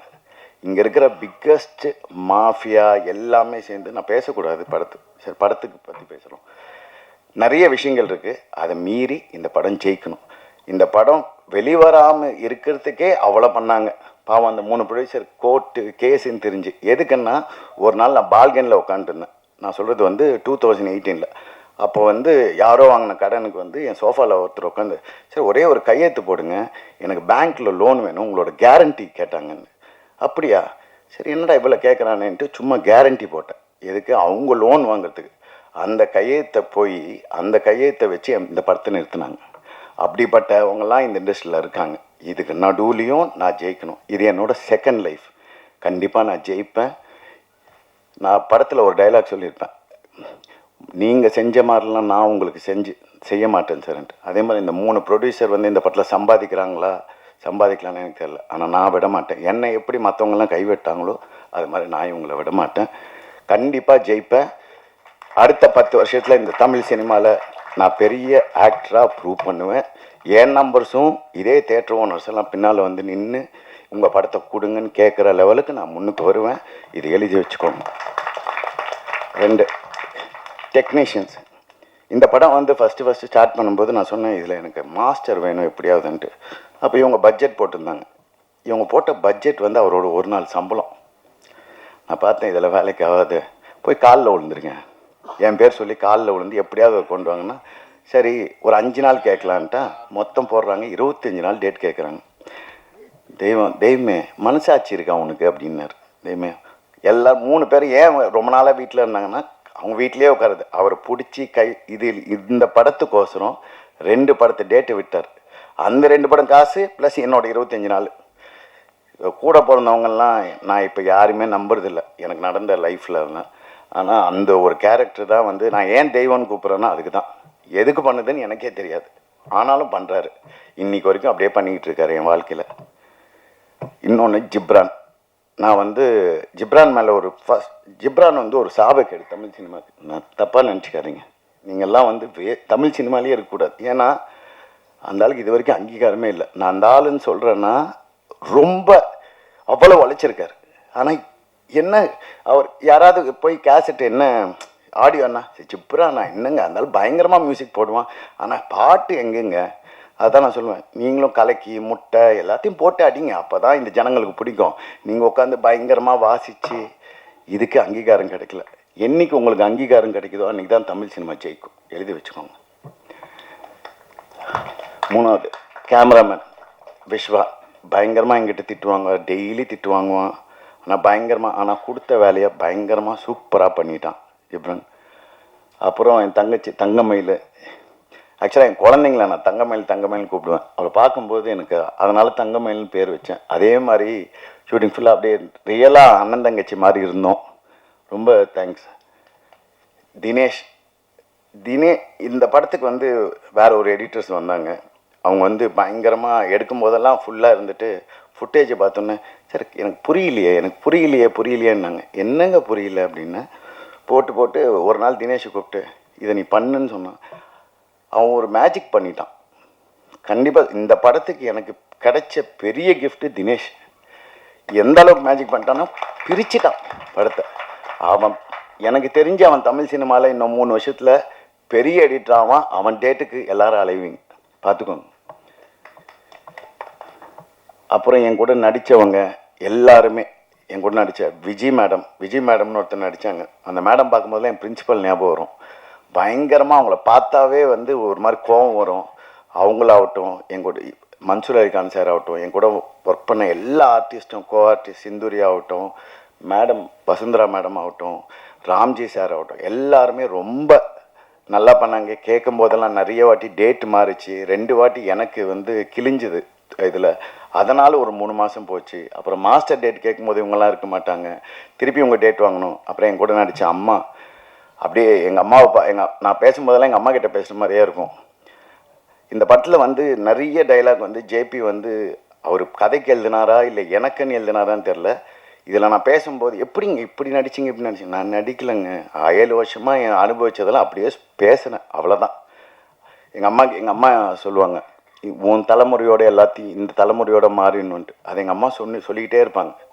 திருப்பி என்னோட 2வது லைஃப் ஆரம்பிச்சிருக்கேன். இந்த 2வது லைஃப்பை நீங்கள் சப்போர்ட் பண்ணிட்டீங்க, நீங்கள் சப்போர்ட் பண்ணுவீங்க. உங்கள் சப்போர்ட்டுக்கு எல்லாமே நன்றி. இதுக்கு மேலே எனக்கு பேச தெரியல. ரொம்ப தேங்க்ஸுங்க, ரொம்ப தேங்க்ஸ். சார் நீங்கள் நிறைய படம் எடுத்திருக்கீங்க, பெரிய ஹீரோக்களெல்லாம் வந்து வாழ வச்சுருக்கீங்க, அதுக்கெல்லாம் பல கோடி செலவு பண்ணியிருக்கீங்க. நீங்கள் முதல் தடவையாக வந்து ஒரு ஹீரோ எடுக்கும்போது சம்மந்தப்பட்ட ஹீரோயின் டெக்னீஷியன்லாம் உங்களை வாழ்த்தலாம், உங்களுக்கு வந்து சப்போர்ட் பண்ணலாம். இந்த படம் எல்லாருக்குமே பிடிச்சிருக்கு, அவ்வளோ நல்ல படத்தை அவங்களால முடிஞ்ச அளவுக்கு கை கொடுக்கலாம். எனக்கு தெரிய பிரபுதேவா மாஸ்டர் மாதிரி 1-2 பேர் தவிர வேறு யாருமே சப்போர்ட் பண்ணலையே, என்ன காரணம்? சார் இதை நான் ட்விட்டர்லேயே போட்டிருக்கேனே சார். Simple sir. நீங்கள் ஏதோ மெசேஜ் போட்டிங்க, இந்த ஆள் வந்து என்ன, இந்த ஆள் வந்து எடுத்து அங்கீகாரத்துக்கோசம் அலையிறான், வெறும் பத்திரிகை ஊடகங்கள் தவிர வேறு யாருமே வரலன்ட்டு. அதுதான் உண்மை. இங்கே வந்து நான் ஜெயிக்கக்கூடாதுன்றது ரொம்ப தெளிவாக இருக்காங்க சார். அதுக்கு பின்னால் இருக்கிற பாலிடிக்ஸோ பிஸ்னஸோ இப்போ நம்ம பேசக்கூடாது இதில். அது நான் ஜெயிக்கும்போது ஒரு நாள் நான் அன்றைக்கி சொல்கிறேன். எப்படி வந்து இன்னொரு 2 வருஷம் கழித்து கேளுங்க, அன்றைக்கி நான் பெருசாக ஜெயிச்சுட்டு எனக்கு ஒரு நம்பர் இருக்கும், அந்த நம்பரோடு நான் பேரோடு சொல்கிறேன். இப்போ அது பேச விருப்பம் இல்லை சார். பப்ளிக் எப்படி இருக்கீங்க? தேட்டர் போனீங்களா, எப்படி இருக்குது அதை பற்றி கொஞ்சம் சார்? அதுதான் நான் சொல்கிறேன், உங்களால் வந்த பப்ளிக் எல்லாமே அழுதாங்க. அந்த 40 வயசுக்கு மேலே இருக்கவங்களாம் அழுதாங்க, 40 வயசுக்குள்ளே இருக்கலாம் ஹெவி ஹார்ட்டோடு போனாங்க. இது வரைக்கும் ஒருத்தர் கூட இது நல்லா இல்லை, இது நல்லா இல்லை, ஃபர்ஸ்ட் ஹாஃபில் கொஞ்சம் லேக் இருக்குதுன்னு சொன்னவங்க தவிர படமாக இது வரைக்கும் ஒருத்தர் கூட குறையாக சொன்னதே இல்லை. அதுவே எனக்கு பெரிய வெற்றி. நாங்கள் படம் பார்க்கும்போது எந்த அளவுக்கு ஏறும், நாங்கள் என்ன எதிர்பார்த்தோமோ அதை விட 100% வந்திருக்கு. ஆனால் டிக்கெட்டாக போச்சா நம்பர்ஸாக போச்சோன்னா சந்தேகம் சார். உண்மையாக அதுதான் சொல்கிறோம். நானும் வந்து ஒரு 230 தேட்டரில் ஒரு 150 தேட்டர் வந்து எதெல்லாம் வந்து உங்கள் இன்ஃப்ளூயன்சர்ஸ் வந்து ஃபோட்டோ போடுறாங்களோ அதில் மட்டும் நான் ஒரு 100 டிக்கெட் எடுத்து என் படத்தையும் நான் காட்டலாம். நான் இப்போ ஆக்டர் சார், நான் அந்த ப்ரொடியூசராக இருந்தால் அந்த மேஜிக் பண்ணலாம். அது பண்ணதால் தான் நான் இங்கே இருக்கேன். அதுதான் சார். டேரக்டர் சார் தென்பாதியான், இப்போ இந்த விளையாட்டுத்துறை வந்து மேம்படுத்த முடியல, போகல, அதுக்கு தடைகள் இருக்குன்னு சொல்ல வரீங்க. 2வது படத்தில் யார் மேலே போக முடியல, அதை யார் தடுக்கிறாங்கங்கிறது 2 வருஷம்னு வைக்கிறீங்க. எந்த சமூகம் மேலே போகலை, எந்த சமூகம் தடுக்குதுன்னு சொல்கிறீங்க. அப்போ யார் தடுக்கிறாங்களோ அவங்களுக்கான பதில் என்ன படத்தில் இருக்குது? இல்லையாண்ணா, நான் எடுத்த படத்தில் சமூகம் சார்ந்து எதுவுமே இருக்காதானே? இல்லையா? அப்போ இந்த வக்கீல் பேசுகிற லாங்குவேஜ் என்ன? இல்லை இல்லைண்ணா. ஒரு அரசாங்கத்துக்கும் மக்களுக்கும் விக்டிம் பப்ளிக், அக்யூஸ்டு கவர்மெண்ட், அப்படி தான் இருக்கும்ண்ணா கதை. அப்போ லேடியை வக்கீல் பேசுகிறாங்கல்ல, அவங்களோட லாங்குவேஜ் எப்படி பதிவு பண்ணுறீங்க? அது அவங்க லாங்குவேஜ்னு, அவங்க வந்து தமிழ்நாடு கவர்மெண்ட்டினுடைய அட்வொகேட் ஜெனரல். இதில் வந்து ஒரு எக்கனாமிக் வேரியேஷன் தான் பேசியிருப்பேன். காசு இல்லாதவங்களுக்கும் காசு இருக்கிறவங்களுக்குமான போராட்டம் தான் அது. அப்போ அதிகாரத்தில் இருக்கிறவங்க, அதிகாரத்துக்கு வந்தவங்களும் அதிகாரத்தில் இருக்கிறவங்களும் என்னவா அணுகுறாங்க மக்கள் அப்படிங்கிறது தானே. சமூகம் சார்ந்து ஒரு இடத்துல கூட இருக்காதுண்ணே. ஏன்னா விளையாட்டுத்துறையில் எல்லா சமூகம் சார்ந்துமே கீழே தான் இருக்கிறாங்க. கிரிக்கெட் தவிர எல்லா விளையாட்டுத்துறையில் இருக்கிற விளையாட்டு வீரர்களும் கீழே தான் இருக்கிறாங்க. அதுக்குள்ளே எல்லா சமூகமும் கலந்துருக்குது. சார் கேஜே சார், இங்கே வாழ்த்துக்கள் சார், நல்லா இருந்தது படம். Thank you sir.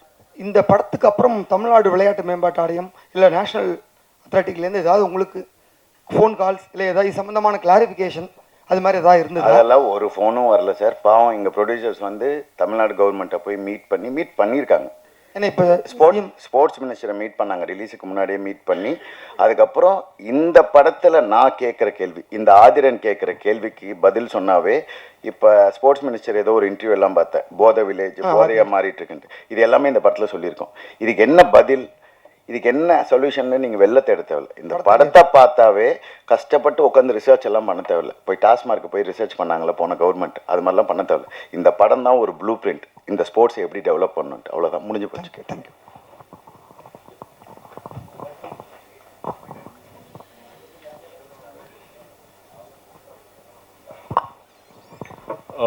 வாழ்த்துக்கள் KGR sir. I think this is a very important film. ரொம்ப ரொம்ப நல்லா இருந்தது படம்.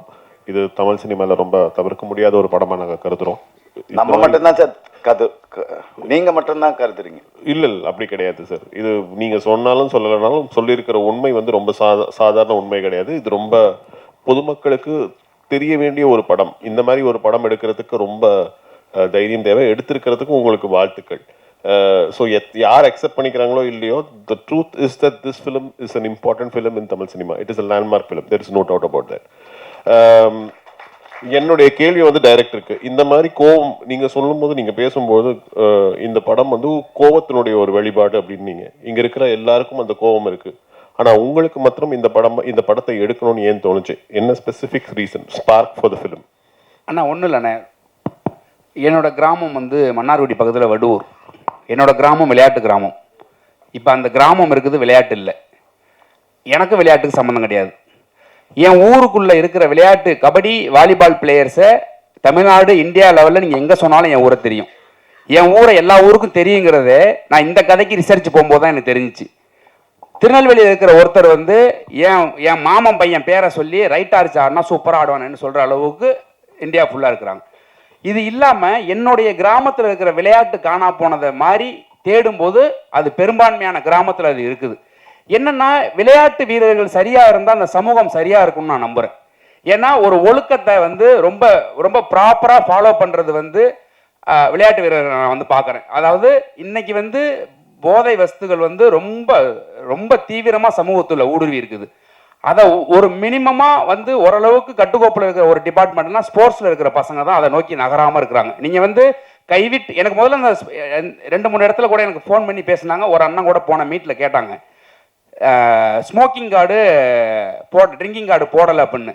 எனக்கு முதல்ல ஒரு ஸ்போர்ட்ஸ் படம் பண்ணுறப்ப எனக்கு மது எனக்கு நீடே இல்லையே. எனக்கு ஒரு ஸ்போர்ட்ஸ் பர்சன் எப்படி குடிப்பான், ஒரு ஸ்போர்ட்ஸ் பர்சன் எப்படி தம் அடிப்பான், எனக்கு அதுக்குள்ளே போகவே எனக்கு தோணலை. ஏன்னா நான் சந்தித்த வீரர்கள் எல்லாம் சோத்துக்கு வழியிலனா கூட ஓட தான் நிற்கணும், குடிக்க தோணலை. அப்படி இருக்கும்போது எனக்கு அது இதுதான் இந்த ஸ்பார்க்கு இங்கேருந்து ஆரம்பிச்சது தானே அது. சார் கேஜிஆர் சார், இப்போ நீங்கள் பேசும்போது சொன்னீங்க இன்ஃப்ளூயன்சருக்கு வந்து நான் வந்து எதுவுமே வந்து பண்ண முடியாது அப்படின்னு சொன்னீங்க. சமீபத்தில் வந்து ஹிட்டான ஒரு சில படங்கள் வந்து இன்ஃப்ளூயன்சரை வச்சு அதை ப்ரொமோஷன் பண்ணினதுனால தான் பெரிய ஹிட் ஆகிருக்கு. நீங்கள் என்ன நான் சொல்லவே இல்லை சார், என்ன புரியல சார். இப்போ இன்ஃப்ளூயன்சரை வச்சு நீங்கள் வந்து நான் இது பண்ண என்னால் முடியாது, அதுக்கான என்கிட்ட சோர்ஸ் இல்லை அப்படின்னு இல்லை அவர் சார் சொன்னது என்னன்னா, ஒருத்தர் கமெண்ட்ல வந்து எவ்வளோ காசு வாங்கினீங்கன்னு சொன்னாரு, அதை நீங்கள் ப்ரூவ் பண்ணீங்கன்னா நான் ப்ரூவ் பண்ணுறேன் அப்படின்னு சொல்லிட்டு படத்தினுடைய பெருந்தன்மையை சொன்னாங்க. படம் அவ்வளோ நல்லா இருக்குது, எனக்கு அது காசு வாங்க வேண்டியது இல்லை அப்படிங்கிற மீனிங்ல சொன்னாங்க. அந்த இன்ஃப்ளூயன்சரு, அந்த சோகால்டு இன்ஃப்ளூயன்சர் ட்ரெண்ட் ஷூட்டுன்னு நினைக்கிறேன். ட்ரெண்ட் ஷூட் என்ன சொல்கிறாங்க, நீ போய் படத்தை பாரு, படம் நல்லா இல்லைன்னா நான் டிக்கெட் கொடுக்குறேன்னு சொன்னாப்புல. Okay sir, okay. அப்போ இப்போ ஒரு சில படங்கள் வந்து இன்ஃப்ளூயன்சரை வச்சு தான் பெரிய ஹிட் ஆயிருக்கு அந்த படங்கள். ஓகே, அது மாதிரி நீங்கள் வந்து இந்த படங்களுக்கு வந்து நீங்கள் வந்து ப்ரொமோஷன் பண்ணுனா நீங்கள் போட்ட காசு வர்றதுக்கான வாய்ப்பு இருக்குமா சார்? அப்படி ஸ்கேம் பண்ணி இந்த நல்ல படத்தை நான் தப்பாக காட்ட விரும்பல சார். நான் ரணசிங்கமோ அறமோ நான் அப்படி பண்ணல. மீதி படம் நீங்கள் என்ன கேட்டிங்கன்னா நான் பண்ணேன்னு சொல்லுவேன், ஒத்துப்பேன். ஆனால் இந்த படம் அதுக்குள்ளே வர சப்ஜெக்ட் இல்லை சார். இந்த படம் உண்மையாக ஜெயிக்கணும், உண்மையான மக்கள் பார்க்கணும். பார்த்த ஒரு 1000 பேர் பார்க்குறாங்கன்னா 1000 பேரில் 999 எல்லாமே படத்தை நல்லா தான் சொன்னாங்க.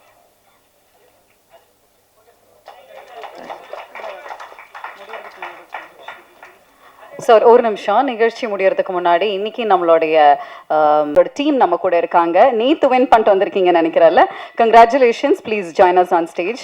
இந்த ஒரு நேரத்தில் இவங்க எல்லாருமே நம்மளுடைய இந்தியாவுக்கும் தமிழ்நாடுக்கும் பெருமை சேர்த்துன நம்மளுடைய வீரர்கள் நம்ம கூட இருக்காங்க. ஸோ என்ன விஷயம் அப்படின்னா, இவங்களும் நிறைய போராட்டங்களும் விஷயங்களும் வந்துட்டு ஃபேஸ் பண்ணிட்டு இருக்காங்க. ஒரு சில வார்த்தைகள் ஒவ்வொருத்தவங்க கிட்டேயும் வந்து பேசலாம் ப்ளீஸ். இதில் முகமது யாசின்னு ஒருத்தர் இருக்கார், நீங்கள் பார்த்துருப்பீங்களான்னு தெரில. இன்ஸ்டாகிராமில் திடீர்னு ட்ரெண்ட் ஆனார். அவர் காது கேட்காது. அவர் வந்து 200 எல்லாத்துலேயும் கோல்டு மெடல். அவருக்கு இது வரைக்கும் அங்கீகாரம் கிடையலை. இது வந்து ஒரு சின்ன எக்ஸாம்பிள் தான். இது மாதிரி இன்னும் 1000 பேர் இருக்காங்க. என்னால் முடிஞ்சது இந்த ஒரு 3 பேருக்கு தான் என்னால் முடிஞ்சது நான் பண்ணுறேன். ஆனால் மீதி பேருக்குலாம் என்னால் பண்ண முடியாது. இந்த படத்தை ஜெயிக்க வச்சிங்கன்னா, இந்த படத்தை தமிழ்நாடு கவர்மெண்ட் கொண்டாடிச்சுன்னா இது மாதிரிலாம் நடக்கிறதுக்கு வாய்ப்பே இல்லை. இந்த படம் ஒன் அண்ட் ஒன்லி இவங்கள மாதிரி ஆளுங்களுக்கு சமர்ப்பணம். இதில் காசுன்றதுக்கு அப்பாற்பட்டு இவங்களுக்கான எடுத்த படம் இது. இதை கொண்டு போகிறது, இதை கேள்வி கேட்குற இடத்துல நீங்கள் இருக்கீங்க. இதை நீங்கள் தான் கேள்வி கேட்கணும். தேங்க்ஸ். முகமது அவர் ஒரு சில. என் பேர் முகமது யாசின். நான் ஈரோட்டிலேருந்து வரேன்.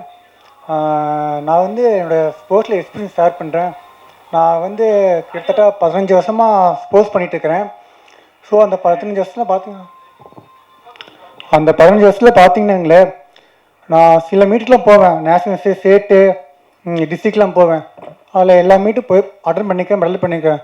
அதில் பார்த்தீங்கன்னா அதில் சில பேரண்ட்ஸில் வருவாங்க, என்னை மாதிரி காது கேட்காதவங்க, அது மாதிரி பேரண்ட் நிறைய பேர் வருவாங்க. அவங்க என்ன கேட்டாங்கன்னா, ஏங்க நீங்கள் நல்லா ஓடுறீங்க, நல்லா பெர்ஃபார்ம் பண்ணுறீங்க, இந்தியா லெவலில் ஓடிக்கிறீங்க, ஸோ நீங்களும் எங்கள் குழந்தைங்களுக்கு இது ட்ரைனிங் கொடுக்கலாம்ல அப்படின்னு கேட்டாங்க. நானும் சொன்னேன் இல்லைங்க அப்படின்னு. ஏன் கேட்டேங்க. அது நான் ஏன் இல்லைன்னு சொன்னேன்னா, என்னோட எக்ஸ்பீரியன்ஸில் அந்த குழந்தைங்க தப்பாக பண்ணிடக்கூடாது அப்படின்ட்டு நான் இது வரைக்கும் கைடு பண்ணுறதில்ல. ஸோ இப்போ தமிழ்நாட்டில் இருக்கிறவங்க இந்த மாற்றுத்திறனாளிகளை சிறப்பாக விளையாடுறாங்க. ஸோ அவங்களுக்கு என்னென்னா சரியான கைடு கிடைக்கல அண்டு சரியான கிரவுண்டு கிடைக்கல, இன்னொன்று ப்ராப்பராக கோர்ஸ் கிடைக்கல. கோர்ஸ் இவங்களாம் கிடைச்சா கண்டிப்பாக இவங்களாம் நிச்சயமாக மெடல் பண்ணுவாங்க. ஸோ என்னை பொறுத்த வரைக்கும் என்னோட ஒரு கோரிக்கை என்னென்னா, தமிழ்நாட்டில் ஒவ்வொரு தாலுக்கா இருக்கும், தாலுக்காவில் ஒரு கிரவுண்டு ஒரு ப்ராப்பராக கோர்ஸ் இருந்தால் கண்டிப்பாக இந்தியாவில் எல்லா ஸ்டூடெண்ட்ஸும் நிச்சயமாக ஒலிம்பிக் கோல்டு மெடல் பண்ணுவாங்க. ஆனால் தமிழ்நாட்டில் இயற்கையாகவே எல்லா பசங்க சிறப்பாக, பொண்ணுங்க பசங்க சிறப்பாக நல்லா ஓடுறாங்க. ஸோ நான் பார்த்துருக்கேன். ஸோ அவங்களுக்கு ஏதோ பண்ணலான்னு பார்த்தா சரி அவங்களுக்கு ஏதோ கிடைக்கணும் என்னோட கோரிக்கை. ஸோ அதனால் தேங்க்யூ. தெரிஞ்சிருக்கோம். சுரேன், இந்த படத்தில் வந்து என்ன சொல்கிறதுன்னு எனக்கு தெரியல. ஃபஸ்ட் டைம் எங்கள் வீட்டில் வந்து எங்கள் அம்மாவை ஃபஸ்ட் டைம் நான் சம்பாரித்து ஃபஸ்ட் டைம் எங்கள் அம்மாவுக்கு சேரீ வாங்கி கொடுத்துருக்கேன். அது ரொம்ப எனக்கு பெருமையாக இருக்குது. எங்கள் அம்மா ஃபஸ்ட்டு ஸ்க்ரீனில் என் வீட்டில் என் பேரண்ட்ஸ் எல்லாருமே கூப்பிட்டு போனேன். இந்த அளவுக்கு பண்ணியிருக்கடா, நல்லா சூப்பராக பண்ணுறா அப்படின்னு சொல்லி கட்டி பிடிச்சி எல்லாருமே எழுதாங்க. இந்த வாய்ப்பு கொடுத்ததுக்கு டைரக்டர் சாருக்கு, எல்லாருக்கும் பிரசாந்தன சாருக்கு, சார் கூட ரொம்ப கூட அவர் கூட நான் பண்ணதுக்கு அத்லெட்டிக்ஸ் சார் கூட ஓடின என்ன சொல்கிறதுன்னு தெரியல சார். ஃபஸ்ட் டைம் ஸ்டேஜில் பேசுகிறேன். ஆக்சுவலாக இதில் வந்து இதுக்கு வெக்கப்படணும். அவன் ஃபஸ்ட்டு அவங்க அம்மாவுக்கு புடவை வாங்கி கொடுத்தான்னா அது சினிமாவில் சம்பாரித்து வாங்கி கொடுத்துருக்கான். அப்படி இருந்துடக்கூடாது. அவன் ஸ்போர்ட்ஸில் சம்பாரித்து வாங்கி கொடுத்தான். இதுவே இந்த படத்துக்கு எக்ஸாம்பிள். அவ்வளோதான் நான் சொல்லுவேன். நான் சார் கூட இந்த படத்தில் நடித்ததுக்கு ரொம்ப நன்றி சார். ரொம்ப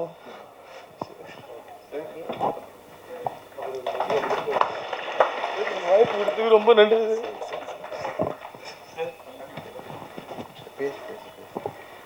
எனக்கு என்ன பேசுறதுன்னு தெரியல சார். ஓகே, நேத்து நம்மளுடைய கராத்தே சாம்பியன்ஸ். வணக்கம், என் பேர் வந்து மோகன்லக்ஷ்மி. நாங்கள் சென்னை தான். நான் வந்து ஒரு 9 இயர்ஸாக நான் வந்து ஒரு கராத்தே அத்லெட். கண்டினியூஸாக ஸ்டேட்டு நேஷ்னல்ஸ் எல்லாமே பண்ணிகிட்ருக்கோம். இங்கே இருக்க எல்லாருமே பண்ணுறாங்க. இப்போது கராத்தே வந்து இங்கே தமிழ்நாட்டில் நாங்கள் ஒழுங்காக இன்னும் ரெகக்னைஸ் ஆகலை. மற்ற ஸ்டேட்டில் எல்லாமே நேஷ்னல் ஸ்டேட் பிளேயர்ஸ்க்கு வந்து ஒரு கவர்மெண்ட் ஜாபாக இருக்கட்டும், ஃபண்டாக இருக்கட்டும், இது எல்லாமே கரெக்டாக இருக்குது. எங்களுக்கு வந்து இன்னும் ரெகக்னைஸ் ஆகலை. எங்களோட மெயினான ரெக்வெஸ்ட் என்னென்னா, கராத்தே வந்து இங்கே தமிழ்நாட்டில் சிஎம் ட்ராஃபியில் எங்களை ரெகக்னைஸ் பண்ணி கராத்தே கேம் இன்க்ளூட் பண்ணணும். அதுதான் எங்களோட ரெக்வெஸ்ட். இப்போ சிஎம் ட்ராஃபியில் கராத்தே இன்க்ளூட் ஆச்சுன்னா நாங்கள் இப்போது படுற கஷ்டம், எங்களுக்கு ஃபண்டு, கவர்மெண்ட் ஜாப் இது எல்லாமே எங்களுக்கு கிடைக்கும்.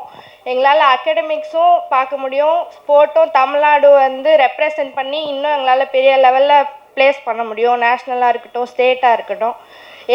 ஸ்போர்ட்ஸ் டெவலப்மெண்ட் அத்தாரிட்டி ஆஃப் இந்தியாவுக்கும் தமிழ்நாடு கவர்மெண்ட்க்கும் இந்த ரெக்வெஸ்ட் வந்து நாங்கள் வைக்கிறோம். சிஎம் ட்ராஃபியில் வந்து கராத்தேவை இன்க்ளூட் பண்ணணும்னு பண்ணால் இங்கே இருக்க கராத்தே அத்லெட் எல்லாருக்குமே ரொம்ப உதவியாக இருக்கும். எல்லாருமே நிறைய சுச்சுவேஷனில் எங்களால் ஃபண்ட் இல்லாமல், ட்ரெயின் டிக்கெட் கிடைக்காம, ஃப்ளைட் டிக்கெட் கிடைக்காம, நிறைய இடத்துல தமிழ்நாடு ரெப்ரசன்ட் பண்ணி எங்களால் ப்ளே பண்ண முடியாமல் இருந்திருக்கு. இது எல்லாமே இல்லாமல் எங்களால் ஸ்போர்ட்டில் ஒழுங்காக கான்சன்ட்ரேட் பண்ணி விளையாடுறதுக்கு இது எல்லாமே எங்களுக்கு கிடைக்கணும். அவ்வளோதான்.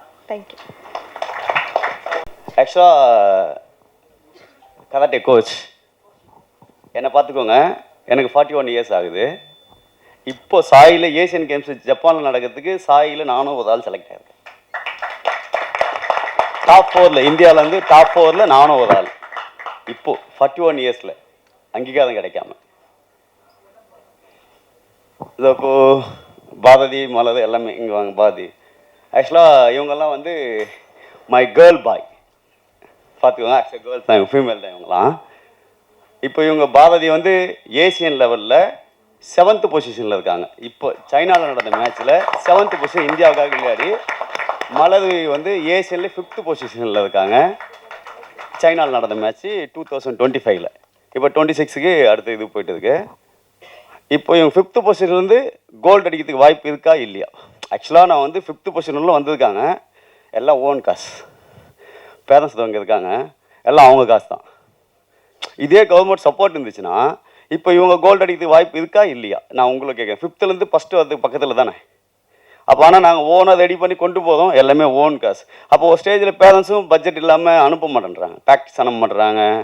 அப்போ என்ன ஆகிடுதுன்னா, சரி பண்ணலாமா வேணாமான்ற ஒரு ஸ்டேஜில் பேரண்ட்ஸே சார் ஸ்கூலில் சப்போர்ட் இல்லை, கவர்மெண்ட் சப்போர்ட் இல்லை, தாம்பரம் தான்னா கராத்தே தெரிய மாட்டேங்குது அப்படின்னு சொல்லிட்டு விட்டுதாங்க பேரண்ட்ஸ். இப்போ நான் எப்படி ரெடி பண்ண முடியும்?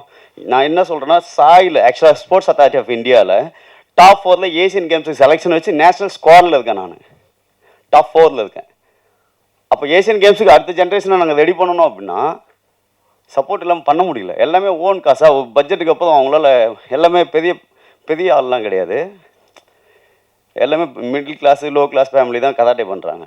அப்போ ரெடி பண்ணணும்னா கண்டிப்பாக இன்டர்நேஷ்னல் எக்ஸ்பீரியன்ஸ் இல்லாமல் இன்டர்நேஷ்னலில் போய் மெடல் அடிக்கவே முடியாது. அந்த க்ரௌடு, அந்த அட்மாஸ்பியர் எல்லாத்தையும் இவங்களாம் டிஸ்ட்ரிக்ட் கோல்டு அடித்து, ஸ்டேட் கோல்டு அடித்து, நேஷனல்ஸில் கோல்டு அடித்து அப்பவும் போனவங்க.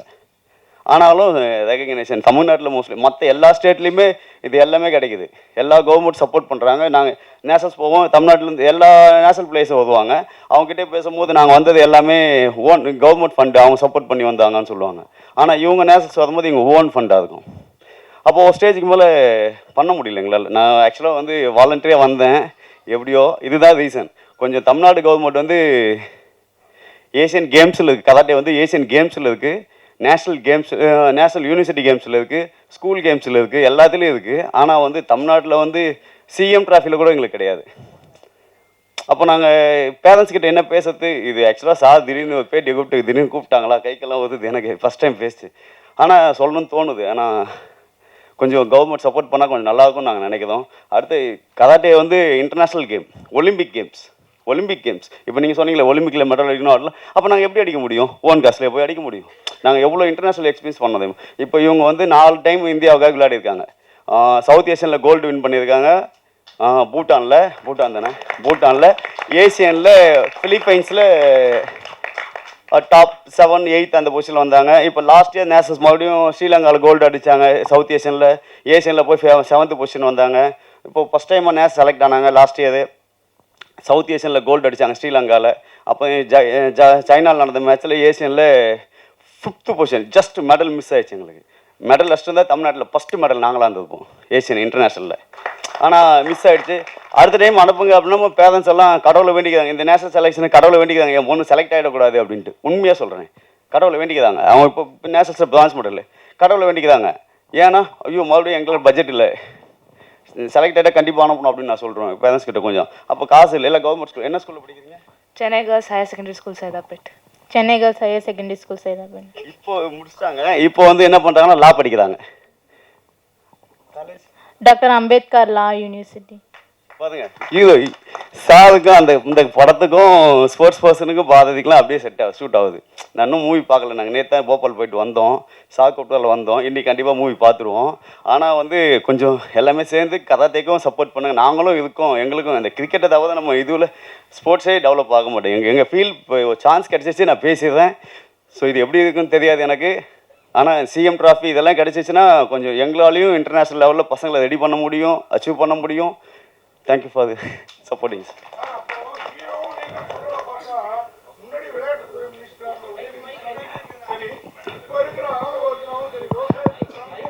மைக் சார், மைக்கில் பேசுங்க சார்.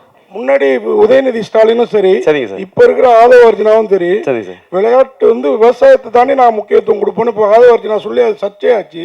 அப்போ இது எல்லாமே ஸ்டண்ட் தானா சார்? எல்லாமே பண்றாங்க சார். எங்க கேமுக்கு பண்ணல தான் நாங்கள் சொன்னோம். விளையாட்டுல ஏன்னா இவர் சொன்னப்பே அந்த வருத்தம் தெரிஞ்சுது. இப்போ இந்த கவர்மெண்ட்டை பற்றி சொன்னது நம்மளுக்கு டைம் கொடுக்கணும். ஃபர்ஸ்ட் ஆஃப் ஆல் இவங்க எல்லாம் ரொம்ப நாளாக மீட் பண்ணதுக்கே ட்ரை பண்ணுறாங்க, அதுவே மீட்டிங் நடக்கல. அவங்களுக்கு வேறு ப்ரிஃபரன்ஸ் இருக்கோ என்னவோ நம்மளுக்கு தெரியாது. இப்போ அதுக்குள்ளேயே நம்ம அதுக்கு ஒரு சொல்யூஷன் வரக்கூடாது. இப்போ கடந்த 2 ஆட்சியை சொன்னீங்கன்னா கரெக்ட், ஏன்னா ரிசல்ட் இல்லை சார். என்ன பார்த்துக்கோங்க, 41 இயர்ஸ் ஆகுது. அப்போ சப்போர்ட் இல்லைன்னு தானே சார் அர்த்தம்? உங்களுக்கு லைவ் எக்ஸாம்பிள், அவங்க போகிற டிக்கெட், நான் படத்தில் சொல்கிறேன், நான் போகிற டிக்கெட்டு, ஃப்ளைட் டிக்கெட்டாவது ட்ரெயின் டிக்கெட்டாவது எல்லாம் சொந்த காசு. குடிக்கிற தண்ணி கூட எந்த தான், அதுதான் உண்மையானது. நான் சொன்ன ஒவ்வொரு வார்த்தையும் டைரக்டர்ஸ் எழுதின ஒவ்வொரு வசனமும் அவங்கேருந்து எடுத்தது தான். இல்லை விளையாட்டுத்துறையே உங்க விளையாட்டாக தான் ஆமா ஆமா ஆமா ஆமா தான் இருக்குது ஆமா. அதாவது உங்களுக்கே இந்த மாதிரி ஒரு படத்துக்கே அங்கீகாரம், நாங்கள் இவ்வளோ விமர்சனம் பண்ணியும் அங்கீகாரம் கிடைக்கல, இந்த படத்துக்கு ரசிகர்கள்ட்ட எப்படி அங்கீகாரம் கிடைக்கும்? அதான் சொல்றேன், இந்த படம் ஜெயிச்சதுன்னா விளையாட்டு வீரர்கள் ஜெயிப்பாங்க, இந்த படம் தோத்துச்சுன்னா விளையாட்டு வீரர்கள் என்னைக்குமே ஜெயிக்க முடியாது. அண்ணே ஒன்றும் இல்லைண்ணே, ரொம்ப சிம்பிள்ண்ணே. நான் இன்டர்வியூவில் சொன்னது தானே, இந்த கதையில் நான் பேசியிருக்கிறது நான் ரிசர்ச் பண்ணதில் ரொம்ப குறைஞ்ச சதவீதம், ஒரு 10% தான் நான் பேசியிருக்கிறேன். இவங்க எனக்கு தெரியாது இங்கே வருவாங்கன்னு. ஆக்சுவலாக என் படம் பார்த்துட்டு இன்னைக்கு உங்களை சந்திக்கிறதுக்கு ஒரு 13 பேர் ரெடியாக இருந்தாங்க. அதை நம்ம எதாவது சிம்பத்தி கிரியேட் பண்ணுற மாதிரி இருக்குன்னு சொல்லிட்டு நான் வேணான்னு சொல்லிட்டேன். ஒன்றும் இல்லைண்ணே, ரொம்ப சிம்பிள்ண்ணே. பத்திரிகைக்கு இருக்கிற அளவற்ற சுதந்திரம் என்ன வேணாலும் நிகழ்த்தும்னு நம்புறவனா. நான் கொஞ்ச நாள் மீடியாவில் ஒர்க் பண்ணியிருக்கிறேன். தமிழ்நாட்டில் இருக்கிற கிரவுண்டு வாசலில் சும்மா ஒரு பாக்ஸ் வைங்கண்ணே. ஏன்னா எந்த பிளேயரும் நேரடியாகவும் சொல்ல மாட்டாங்க, ஏன்னா அவங்க ஸ்போர்ட்டில் இருக்கும்போது சொல்ல முடியாது. ஒரு பாக்ஸ் ஒன்று வைங்கண்ணே. அந்த பாக்ஸுக்குள்ள என்ன விழுவுதுன்னு மட்டும் நம்ம பார்த்து நம்ம பேசினாலே போதும். என்னென்னா இங்கே பிரச்சனையே என்னென்னா, இது தொட்டோம்னா ரொம்ப பெருசாக மாறும். பட்ஜெட்டில் ஆரம்பிக்கணும். அது பட்ஜெட்டில் ஆரம்பித்து அரசும் அதிகாரிகளும் அக்கறைப்படுறதுல நிற்கணும். அது இங்கே விளையாட்டு இதில் அந்த பாதிக்கப்பட்ட அபியூஸ் பண்ணப்பட்ட பொண்ணு ஒருத்தி சத்யா ஒருத்தி பேசுவாள்ல இங்கே, ஏன்னா இங்கே விளையாட்டோட மதிப்பே தெரியாது அப்படிங்கிறது தான் அப்படின்னு. அதை தான் ஹீரோ பேசுவார். அப்போ இழுத்து மூடுங்க அப்படின்னு. அது சரியான ஆர்குமெண்ட்டானு எனக்கு தெரியாதுண்ணே. நீங்கள் இந்த கதையை எழுதி முடிக்கும்போது எனக்கு வேறு என்ன எழுதுறதுன்னே தெரில. நீங்கள் கராத்தேயில் வெறும் 5 பேருடைய பிரச்சனை இதுவாக இருக்குது. ஆனால் நீங்கள் இருக்கிற ஒரு 40-50 ஸ்போர்ட்ஸ் இருக்குது. ஒலிம்பிக் ஸ்போர்ட்ஸ் மட்டுமே ஒரு 33 to 36 இருக்குது. ஒட்டு மொத்தமாக ஒரு 50 to 55 கேம்ஸ் இருக்குது. நீங்கள் ஒட்டு மொத்தமாக தமிழ்நாட்டில் எடுத்தீங்க அப்படின்னா, அதான் இந்த கதையை எழுதி முடிக்குமே எனக்கு ஒன்று தோணுச்சுண்ணே. ஒருவேளை எனக்கு எல்லா விதமான சக்தியும் இருந்தால் அரசு மேலேயே வழக்கு தொடுத்து நான் ரெடியாக இருப்பேன். ஏன்னா அப்படி இருக்குதுங்க பிரச்சனை. நம்ம பிரச்சனையை பேசாமல் நம்ம சும்மா கடந்து போகவும் முடியாதுண்ணே. என்னன்னா நீங்கள் ஒரு 20 வருஷத்தை ஒரு விளையாட்டு வீரன் ஒப்பு கொடுக்குறான் அந்த நாட்டுக்காக. அவன் அடிக்கிற கோல்டு பேரில் இந்தியாவையும் தமிழ்நாட்டையும் எழுதுறீங்க. ஆனால் அவனுக்கு என்ன பண்ணுறோம்? எதுவுமே நம்ம பண்ணுறதில்ல. இது என்னன்னா இது காலங்காலமாக புறையோடி கிடக்குது. நான் உலகத்திலே வஞ்சிக்கப்பட்ட இனம்னா உதவி இயக்குனர்னு நினச்சிக்கிட்டு இருந்தேன். இந்த கதைக்குள்ளே போனதுக்கு அப்புறம் தான் தெரிஞ்சிச்சு அது விளையாட்டுத்துறையில் இருக்கிறவங்களாம் அப்படின்னு சொல்லிட்டு செய்கிறாங்க. அது ரொம்ப குறைந்த சதவீதமாக அந்த செய்கிறதுக்குள்ளே நிறைய ஊழலும் நிறைய ஒரு உள்ளடி வேலைகளும் நடக்கிறதுனால அது போய் பெருசாக சேர்றதே இல்லை. இந்த விளையாட்டுக்கு ஒப்பு கொடுத்தவங்களுக்கு திரும்பி பார்த்தா லைஃப் இல்லை, வேற எங்கே போவாங்க? எல்லாரும் கதை கேட்க முடியும், ஆனால் எங்கே போய் இருப்பாங்க? அந்த கேள்வி பெருசாக இருக்கு. அதுதான் அந்த ஆதங்கம் தான் அந்த கதைன்னு நான் சொன்னது. ஒரே நிமிஷம். ஆக்சுவலாக பாதி லா படிக்கிறாங்க. லா படித்து முடிச்சுட்டு ஃபஸ்ட்டு கேஸு நீ தான் போடணும் பாதி எங்களுக்கு கராட்டேக்கு நான் சொல்லி வச்சுருக்கேன். நான் உண்மை இப்போ செகண்ட் இயர் படிக்கிறாங்க. முடித்த உடனே ஃபஸ்ட்டு கேஸு கோர்ட்டில் நீ தான் கேஸ் ஃபைல் பண்ணணும். என் ஃபீலிங் எல்லாத்தையும் சொல்லணும். நம்ம ஃபீலிங் எல்லாம் சொல்லி ஃபஸ்ட்டு கேஸு என் கராட்டே கேம் தான் போடணும். அதனால தான் ஸ்போர்ட்ஸ் கோட்டாவில் தான் செலக்ட் ஆகிருக்காங்க.